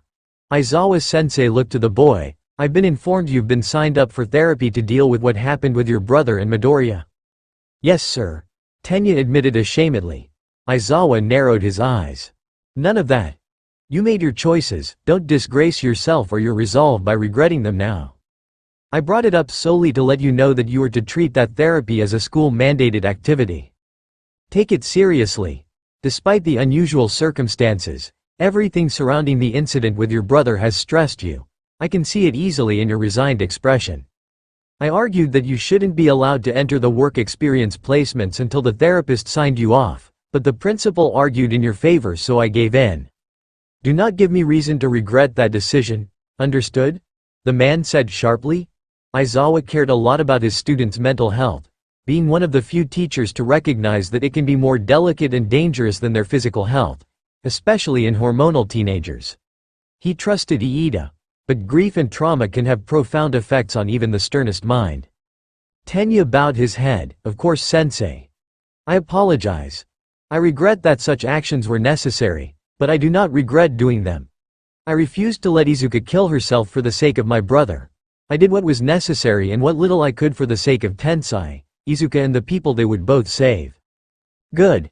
Keep that in mind. Now you and Shino run along. I need to talk to Midoriya alone. Hitoshi and Tenya exchanged looks, but ultimately agreed, running on ahead, though Hitoshi groaned at having to use so much effort so early in the day. Once they were out of earshot, Aizawa turned to Izuka. Midoriya, there is a fair bit I have to say to you. Firstly, like I said in class, I am not happy about you dying again. However, since you did what you did to save lives and you had already explored other options, I can't rightfully punish you. You kept your promise about not recklessly using your power, and as much as I hate to say it, if I had been in your place and possessed your power, I'd have likely done the same, Aizawa confessed. Izuka nodded. I know you would, Aizawa-sensei. You're a hero. I like to think all heroes would do the same if they had my power. Aizawa hummed, not really believing all heroes would. I know that being immortal, there isn't much point in being afraid of dying, and I know you don't fear pain either, but… The man paused, trying to find the words. How does it feel for you? Does it distress you? Do you feel things? Or is it all blank until you revive? It's oddly comforting. Izuka confessed, I just sort of slip away. One moment I'm alive and in pain, the next I'm in an empty black void, floating like I'm in water. The pain is gone and everything feels calm and serene, but beneath it, there's a strange tug. Whenever I'm in that void, I feel the tug and sometimes I tug back. When I was with All for One, I tugged back so desperately that the void cracked and white light began pouring in. I felt like I was drifting away, but I suddenly got scared and recoiled. When I died next, the void was back to how it was before the cracks. Aizawa's eyes widened. Does that mean that if you really wanted, you think you could die for good? Izuka nodded reluctantly. That light was haunting. It was more terrifying than the darkness of the void. It felt like a gate that once I stepped through, it would close behind me. I've never tried tugging on the feeling again. I don't want to die, not for real. Alright, problem child, relax a bit, the man said, seeing Izuka was becoming distressed. It must be awful for her to have looked directly into the light of death. He felt like he'd seen something similar when Numu had nearly killed him. The light he'd seen had been terrifying, yet hauntingly intoxicating, like the arms of a lover he knew would never let him go. Maybe we should change the topic. This wasn't what I really wanted to talk about anyway. I wanted to discuss what you did with Shinso, and your place in Class 1A. My place? Wait, I'm not getting expelled, am I? Izuka panicked. No, Aizawa groaned. Geez kid, calm down, it's a good thing, trust me. This girl seriously needed a stress ball or something. Aizawa swore she was about to pop a blood vessel. The two stopped their slow walk as Aizawa fixed Izuka with a strange look. Midoriya, What do you think your place in Class 1A is? Izuka blinked. My place? Well, I'm seat 17, and in the top 5 for each class and activity. I'm a recommendation student. Oh, I'm the vice president, she chirped. All correct, but not what I meant. Aizawa said, Midoriya, you are the core of our class. The core? Izuka looked puzzled. The heart, the soul, the glue keeping this motley crew together. Without meaning to, you've wormed your way into the hearts of all your classmates and brought them together. There are a lot of strong and contrasting personalities in our class, the kind of which I would normally worry over, yet you, just by being yourself, have brought them all together. Like your quirk, you have formed links that have joined them together. People like Bakugo and Koda are able to coexist because you are around, the eternal mediator keeping the peace. Izuka blushed. I don't understand. We're all friends, but I'm nothing more than that. But you are, Midoriya. At least for our class, you have become a symbol of peace. A uniter. The class feels strong enough to face anything because they know they have you behind them. It's the same way heroes and the public feel safe because they know All Might is around to save the day. I wanted to tell you this so you understood how much your every action affects the class. You shape them with your words and direct them down different paths. For example, Bakugo and Todoroki, their paths would be much different if they hadn't met you. All Might, Ingenium, Endeavor, even myself. All our paths through life have been touched by you, helping us move forward when something had blocked the way. Aizawa explained. Shinso is another example.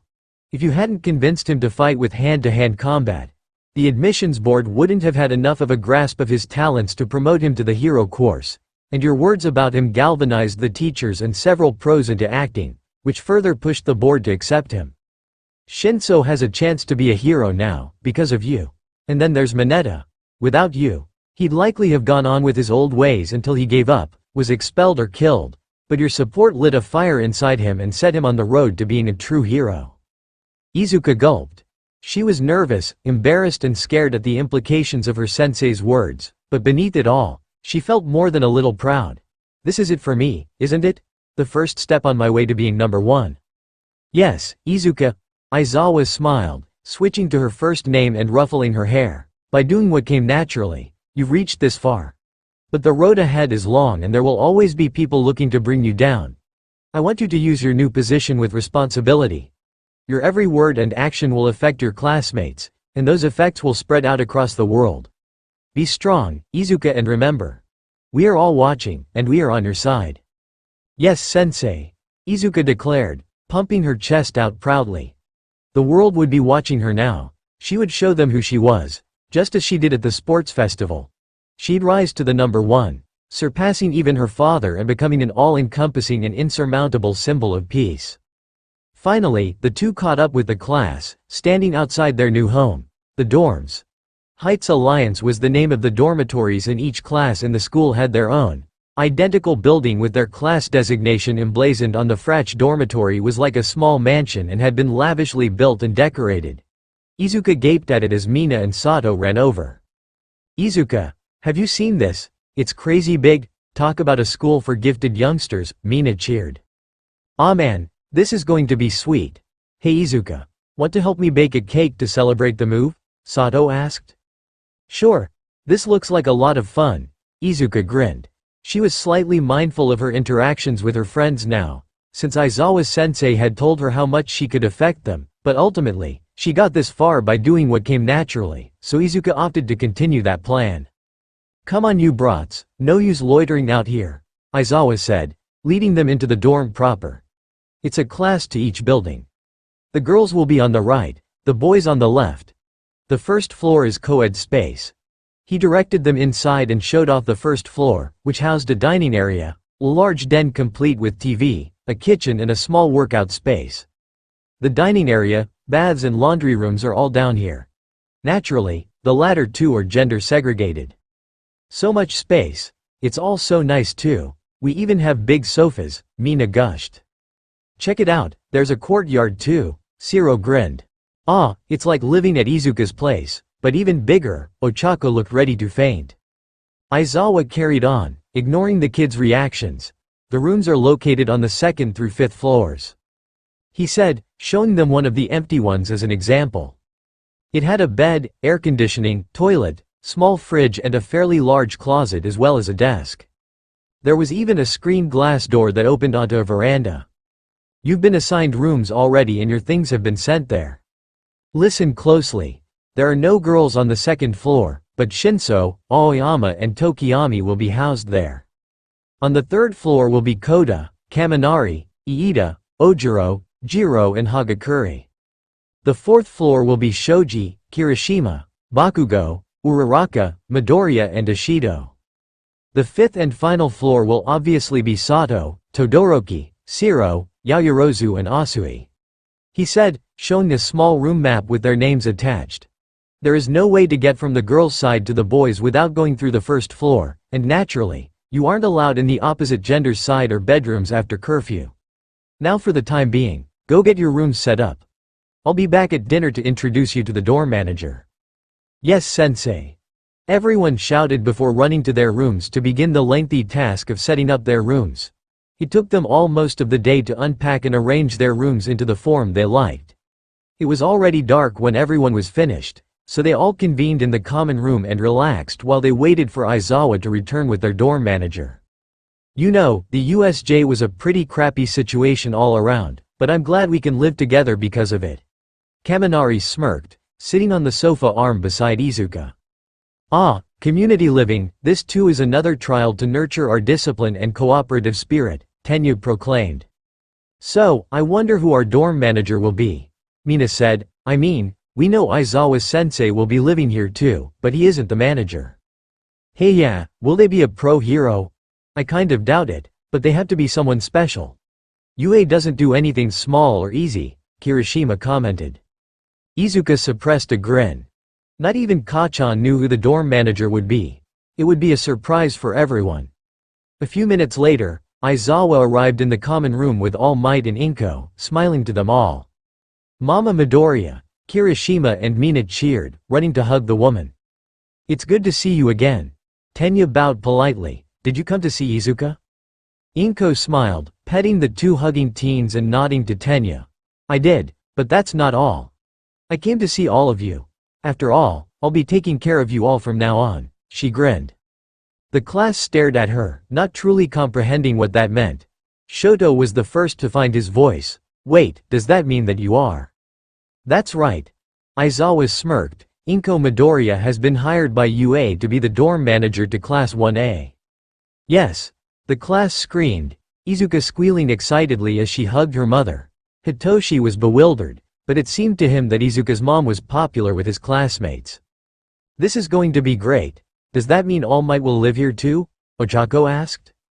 I'll be sharing the manager's apartment with my wife. We decided that to protect Izuka from the League of Villains, it would be best if I was here to protect her, and neither myself nor Izuka would ever leave her mother alone, so Nezu hired her as the dorm manager. Toshinori explained. Inko smiled, I look forward to looking after you all. Izuka has grown up so much and become so independent, I kind of miss having people to take care of. Speaking of. She turned to Hitoshi, you must be Shinso. I watched you fight my daughter. It was very well done. I've already met the others in Class 1A, so anytime you want, come talk to me and tell me your favorite foods. I'll be preparing breakfast and dinner for you all, and while I need to stick to a prescribed diet, I'd like to make your favorites from time to time. Thanks Mrs. Midoriya.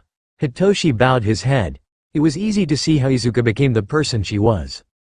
Okay, now I'm going to be breaking down the rules for you all.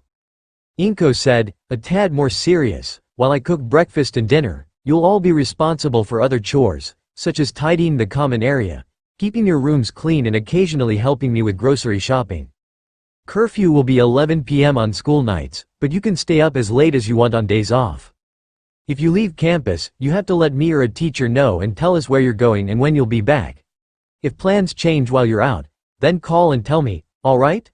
I have the same authority as the UA teachers when it comes to discipline, and while I think you're all wonderful young men and women, I won't hesitate to ground you if you behave poorly. Please, if you have any trouble at all, come to me. I'm here to help you after all. Yes ma'am. The class shouted in response. With that, Inko set about cooking dinner with some assistance from Toshinori and Shota, telling the kids to go and have fun for a bit while she cooked. This is going to be so awesome. With Mama Midoriya around, this place already feels like home, Mina proclaimed. It's very nice. Izuka, did you already know? Suyu asked. I did, sorry. I learned about it on the day the sports festival was announced, but I wanted to keep it a secret so it would be a surprise, Izuka grinned. You people haven't lived till you've had Auntie Inko's spicy waffles. That shit is like edible gold, Katsuki said, salivating. Hitoshi smirked. Your mom is pretty popular. Everyone was more excited to see her than they were to see All Might. Izuka's mom is basically everyone's mom now. Kyoka explained, the goofy guys call her Mama Midoriya, but everyone else calls her Auntie Inko, like Bakugo. She's really friendly and gives some good advice. Aw man, I am so hyped now, Kirishima cheered. I can't sit still until dinner, what should we do? Mina and Ochako exchanged smirks. How about this, why don't we have a room showcase? Yeah, let's start with Shinso, Toru cheered. Why me? Hitoshi frowned. None of us really know you yet, it'll be a good way to get some insight into you, Mina responded, though it was obvious she was just being nosy. Hitoshi sighed and gave in, leading the class to his room. The inside was kind of anticlimactic really. It was a fairly normal room with a few personal photos, some fantasy books and a poster of Eraserhead on the wall over his desk. When questioned on it, Hitoshi just shrugged. He's an underground hero. My quirk means I'm best suited to that too, so I look up to him. There was also a litter tray, a scratching post and some food bowls beside his desk, though no sign of the cat that they belonged to. Old Oreo, 'cause his belly is white, Hitoshi explained. Are cats allowed? Tenya asked. Hitoshi shrugged. Not sure. I asked Aizawa-sensei this morning and he just said he'd overlook it, then stuffed Oreo into his scarves and walked off. Haven't seen her since. Well, moving on, Ochako said, trying not to think too much about their catnapping sensei. Next was Tokiyami's room, and after some stiff resistance, the bird boy had to be pushed out of the way of his door by Mina and Toru. They found his room to be exactly as imagined, dark and full of spooky and occult paraphernalia, including swords and fake skulls. Somewhat out of place in the room was a fluffy gray pillow beside the bed. That's for Dark Shadow. Tokiyami begrudgingly explained. Since I got my Plus Ultra mode, he sometimes likes to sleep on his own, so I got him a pillow. Ah, how cute. Izuka gushed. Huh, still think it's weird that guys like this stuff, Mina commented. Oh hey, I've got this same keychain. Bought in middle school, Kirishima said, picking up a dagger keychain. Tokiyami promptly kicked them out. Next up was Aoyama, and no one could stay in his room for more than a few seconds. Everything was expensive and very shiny, including disco balls, a crystal chandelier and even a suit of armor. The class fled fairly quickly, fearing their eyesight would deteriorate in such a place. Aoyama seemed unperturbed. Maybe Izuka's evolution had adapted his eyes too. There was no other way he could survive in such a room. Moving to the next floor, the group visited Ojiro's room. It was pretty boring with next to nothing interesting, so when the girls struggled to make comments, Ojiro had sulked and sent them off. You don't have to say anything. He moped as they left. Tenya's room was full of books, to the point where every shelf and surface had a tidy pile of books arranged on it, all meticulously arranged by topic and title. There was nothing out of the ordinary, aside from the shelves of duplicate glasses. Annoyed by Ochako laughing at him, Tenya protested. What's wrong with having so many glasses? I'm merely prepared for if they get broken or lost during outtraining. Dude, 4 eyes is really 1,000 eyes. Katsuki deadpanned to Kirishima as they watched Ochako and Mina pilfer some of the glasses, running off with them on their faces, giggling all the way. Next was Kaminari, whose room was a gaudy mess of mismatched junk and hobby items. Hey, this is cool. The electric boy protested. My parents always encouraged me to try everything I could, so I picked up a lot of hobbies along the way. These are all my precious memories. That's nice, Kaminari, it's just a little shocking. Izuka smiled, then blushed. No pun intended. Pikachu's a pack rat. Who knew? Kachan muttered, then noticed an actual stuffed Pikachu in the corner. Since the girls had taken glasses from Ida's room, he shrugged and took the Pikachu, forcing Izuka to hold it for the rest of the tours. It was cute enough that Kaminari didn't even complain. Koda's room was next, and to no one's surprise, it matched the quiet and soft nature of its owner with many pictures of animals. Some stuffed animals on the bed and even a real rabbit. Kyoka smirked. Great, now there are 2 Izukas. Not funny. Izuka pouted, but then Koda put the rabbit beside Izuka's face and the 2 fluffy, adorable and innocent creatures found their expressions mirrored by the others. Despite the laughter it brought, Izuka hugged the rabbit to her face and Koda happily allowed it and was able to stroke Izuka's hair as a joke, pretending to mistake her for his rabbit. He smiled happily. He had been right. Izuka's hair was as soft as his rabbit. The next room was Katsuki's, and to the surprise of most of the class, he didn't look all that bothered to let them in, just threatening their lives if they made a mess. His room had several warning signs and police tape decorating the walls, and the plain desk had been replaced by a workbench full of tools and small pots of paint. On either side of the desk was a display case, showing numerous models. Whoa, didn't expect Bakugo to be a model guy, Kyoka commented. It is odd, his quirk is so destructive. I never expected him to have a creative hobby, Momo said, examining some of the models. I make my own stuff. I got good at sculpting a few years back and started making my own figures. Most of these old ones are garbage, but I'm pretty fucking proud of this one. Kachan grinned, pointing to one.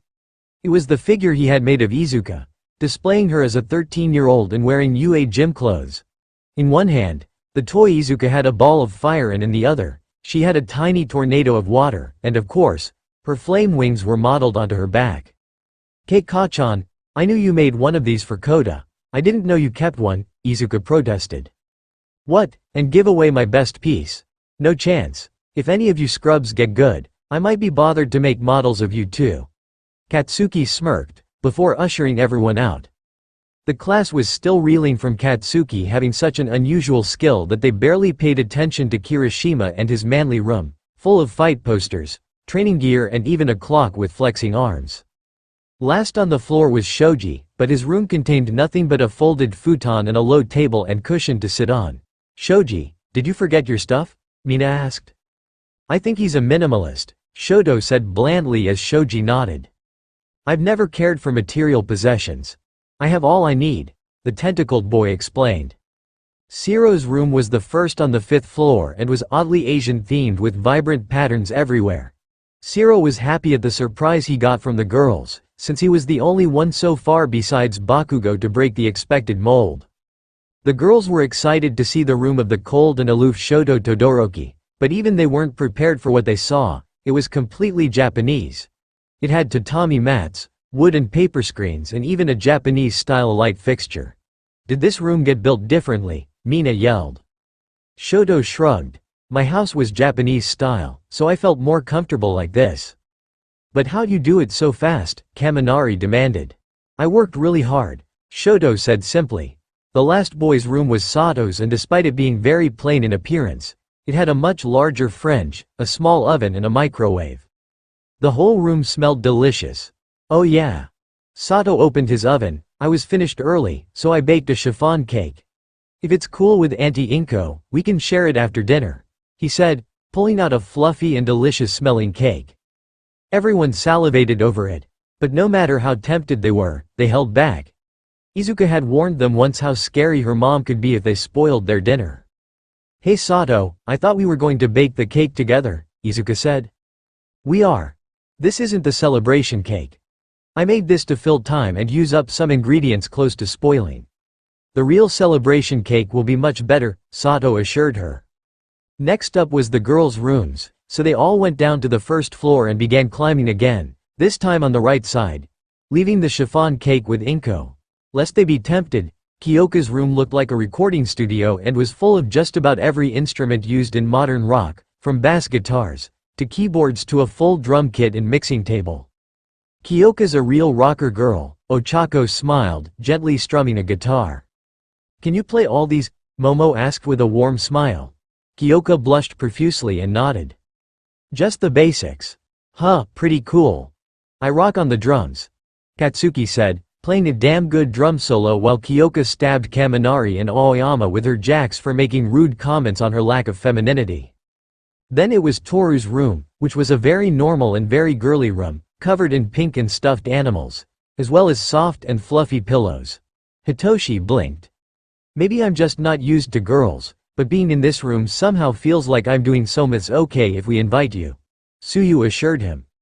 Mina was next and her room was full of dark, but vibrant colors and patterns and some rather psychedelic furniture, making it look like the room of a hippie from the 60s. Kirishima certainly liked it, but compared to some of the rooms they'd seen, it was kind of normal. Ochako's was even worse. There was no real style to the room, and just had her stuff unpacked and put away without any real attempt at redecorating the place. The final room on the floor was Izuka's, and it was one most of them were curious about. All of them, sans Hitoshi, had seen her room at the Yagi Midoriya home, so they wondered how she'd decorate her dorm room. Truthfully, it wasn't much different, just smaller. Izuka had covered the walls in posters of heroes, mostly All Might, and her own drawings. There was her collection of hero figures and the figures she got from the Gem Knight anime and the Princess Knight collection she'd collected alongside Sir Night-Eye. Her shelves were full of her analysis books, and in the corner was a small easel so Izuka could do her paintings when she wanted. It's not much, but it's home. Izuka smiled nervously. Wow, it's like you condensed your old room into this one. Ochako marveled at how closely the two rooms had been decorated. Hitoshi whistled. You really are a hero fangirl. Hey wait. The boy picked up a photo album, flipping it open to a random page, which happened to show a 10-year-old Izuka running and playing with Katsuki. Cute, Tsuyu declared, taking the book to look through later with the class, no matter how many adorable squeals of protest Izuka made. Tsuyu herself was the next one to have her room showcased and was more than happy to do so. She had definitely taken the frog theme and run with it, replacing her normal bed with a waterbed with a lily pad-shaped blanket. The room had soft green carpets laid out and numerous pictures of Tsuyu and her froggy family covered the walls. There was even a small goldfish bowl on the desk and a giant frog plushie that doubled as a beanbag chair. Frog-themed and cute. You really like your quirk, Toru declared. The final room to be seen was Momo's, who had overestimated how much space she'd have, and as a result, her room was cramped full of expensive, regal furniture and shelf upon shelf of reference books. Geez yao Momo, you went overboard, Shiro said, mildly jealous of the expensive decor. It's just that all the furniture I'm used to is quite big. I didn't expect the rooms to be so narrow, Momo said shyly. Rich girl. Well whatever. Food will be ready soon and I want go get this crap over with. Let's go downstairs and pick a winner or some shit, Katsuki said, practically dragging most of the class downstairs in a giant katamari ball of limbs. Once in the common room, everyone voted for room they liked best, ultimately resulting in Sato winning due to the cake he made, earning him the votes from all the girls, minus Izuka, who voted for Koda because she got to play with his rabbit. The guys complained, but before things got too heated, Aizawa's sensei had them set the table for dinner and the evening slowly gave way to relaxation. The 20 students, their 2 teachers and their dorm manager spent the evening together, enjoying a meal, playing games, watching TV and discussing the future that awaited them, with Izuka being forced to watch as her classmates looked through her photo album until she was so red-faced she looked ready to pass out. The end of the week came and went with a relaxing and fun weekend, but before long, it was Monday again and school was back in session. After the excitement of the sports festival and moving to the dorms, Class 1A was almost glad to get back to their routine. They'd been given forms over the weekend to have their hero costumes updated and they'd be testing them this week before the work experience program. But first, they had to get through hero informatics. Aizawa's sensei started the class as he always did. Today will be hero informatics. It's a special one too. You'll be seeing the results of your work at the sports festival by seeing how many offers you got from pros. Not only that, but you'll be choosing your hero names. Yes, the class cheered. This was their chance to shine even more. Concerning the work experience offers, they're based on who the pros think will be ready to join them in the hero workforce after you graduate. You could say this is their way of showing interest in your future and implementing themselves into your origins. Some older agencies outlast their founding heroes by taking in powerful youngsters and raising them until they take over. It helps to raise the prestige of these old agencies. Of course, these offers can be revoked without the agency stating a reason if their interest in you wanes or they find another person they want more. Being picked now means you'll have to work even harder in the future to maintain their interest. Now, here are the numbers. Izawa pressed a button and a series of names and numbers came up. Midoriya. 5439 Bakugo. 4245 Todoroki. 4149 Yaoyorozu. 3763. Iida. 360 Tokiyami. 356 Uraraka. 321 Shinso. 274. Aoyama. 222 Ishido. 199 Kaminari. 121 Izawa smirked. It's usually more spread out than this, but the top 4 sort of dominated this year. Incidentally, after the Ingenium story went live, everyone who fought Midoriya suddenly got a lot more offers. Kaminari groaned. "Aw man, if only I fought her instead of Iida, I'd be swimming in offers. At least some heroes have an eye for my dazzling talent," Aoyama boasted. "Man, the top 4 got crazy offers, over 5,000 offers for Midoriya alone. That must be practically every agency in Japan," Kirishima said. "It's actually only about a third. There are over 15,000 agencies in Japan, but it's definitely all the ones in the prefecture. Hey Bakugo, you got a monster number too," Shiro grinned. "Of course I did. I was a finalist and almost won," Katsuki smirked. Momo smiled proudly, glad so many pros had acknowledged her strength. "We did well, didn't we Todoroki?" "We did. I'm sure some of those offers are because of my father, but I'm proud of my performance. Congratulations to you too, Yao Momo." Shoto smiled kindly. Momo grinned. That was the closest he'd come to actually using her name. Ochako was busily shaking Tenya in happiness that they both got offers. Shinso leaned forward. "Hey Izuka. Looks like you're standing up for me got me a lot of attention. Thanks for that," he said, smirking despite the sincerity in his eyes. Remembering what Izawa had told her, Izuka shook her head. "You got that attention by yourself. You showed everyone your abilities and earned those offers. You shouldn't thank me for your own hard work," she smiled. Izawa brought attention back to him. "With that settled, those of you who didn't get offers will still have workplace experience with a series of volunteer pros who'll take anyone. Now, you've all faced real villains and real hardship, so this kind of training may seem underwhelming, but it is definitely worthwhile. There are things we can't teach here in school, so you'll be going out into the world to work with the public. And that's where our hero names come in," Sato cheered. "Yeah, this is going to be fun," Ochako added.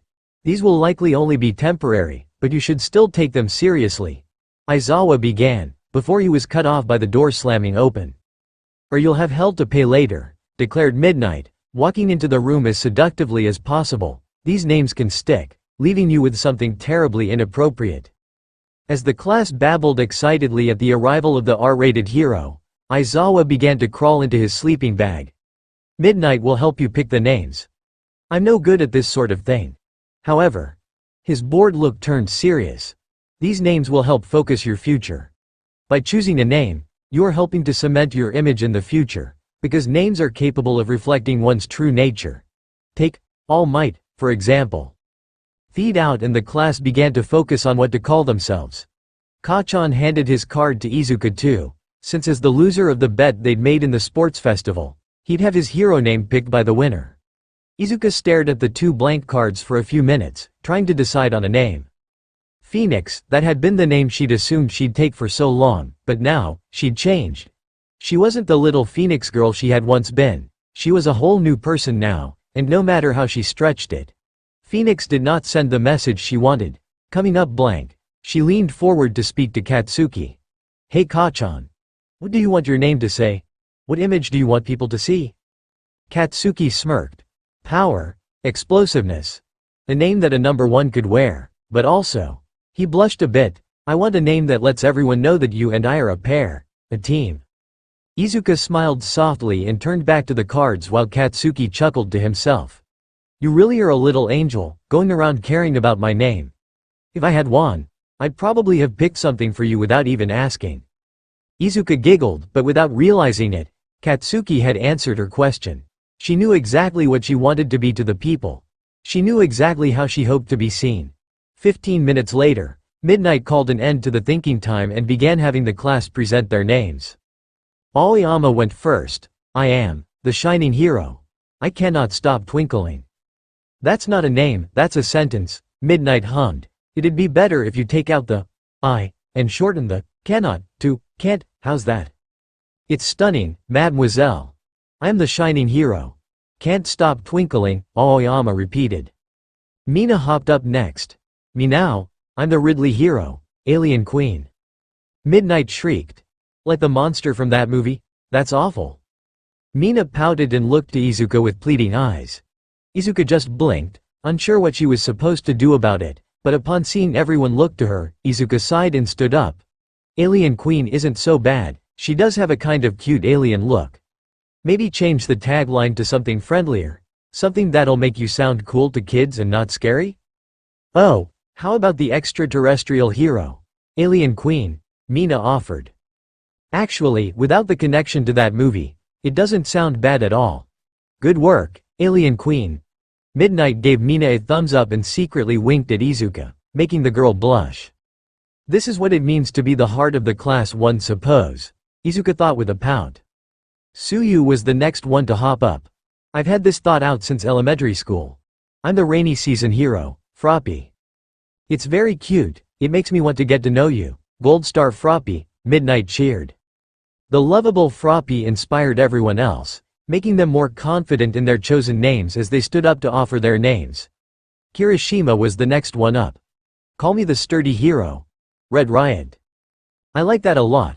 Could it be a homage to the chivalrous hero, Crimson Riot? Midnight asked. Yeah, I know he's kind of before our time, but he's the kind of hero I want to be, Kirishima explained, blushing sweetly. You have spirit. Bearing the name of your personal hero comes with a lot of pressure. You'll need to work hard. The teacher smiled as Kirishima pumped his fist and returned to his seat. Izuka smiled at the boy. She remembered how when she was little, she'd come up with all kinds of homage names to All Might, such as Super Might, Mighty Girl, Captain All Girl Might and so on, but as she'd grown up, she'd realized that she didn't want to become a symbol of peace in the same fashion as All Might. She wanted to be something more, something greater. For now, that wasn't possible, but she'd made progress, so until she reached the peak and then flew even higher, Izuka would remember her humble beginnings. After that, several students came up in quick succession. Kyoka was the hearing hero, Earphone Jack. Shoji was the tentacle hero, Tentacle. Siro was the taping hero, Cellophane. Ojiro was the martial arts hero, Tailman. Sato was the sweets hero, Sugarman. Kaminari was the stun gun hero, Chargebolt. Toru was the stealth hero, Invisible Girl. Momo was the everything hero, Creata. Tokiyami was the jet black hero, Tsukuyomi. Koda was the petting hero, Anima. Lastly, Ochako was the gravity hero, Uravity. This left just Shoto, Hitoshi, Tenya, Katsuki and Izuka without announced names. Izuka took notice when Shoto stood up, smiling to her as he passed, putting his name card on the lectern. This is my name, he said. I am the freezer burn hero, Celsius. How creative. Celsius like the unit of temperature, right? Midnight asked. Yes. It perfectly measures the points where water freezes and boils, showing both sides of my quirk. Plus, it sounds cooler than Fahrenheit, which feels more like a fire name, while I still prefer ice. Shoto explained. He had originally planned on just using his name, but he wanted to use this moment to baptize himself into a new life. His father was changing, he was changing, from the remains of those two lives, the hero Celsius would be born. Tenya was the next to stand up, showing his own card.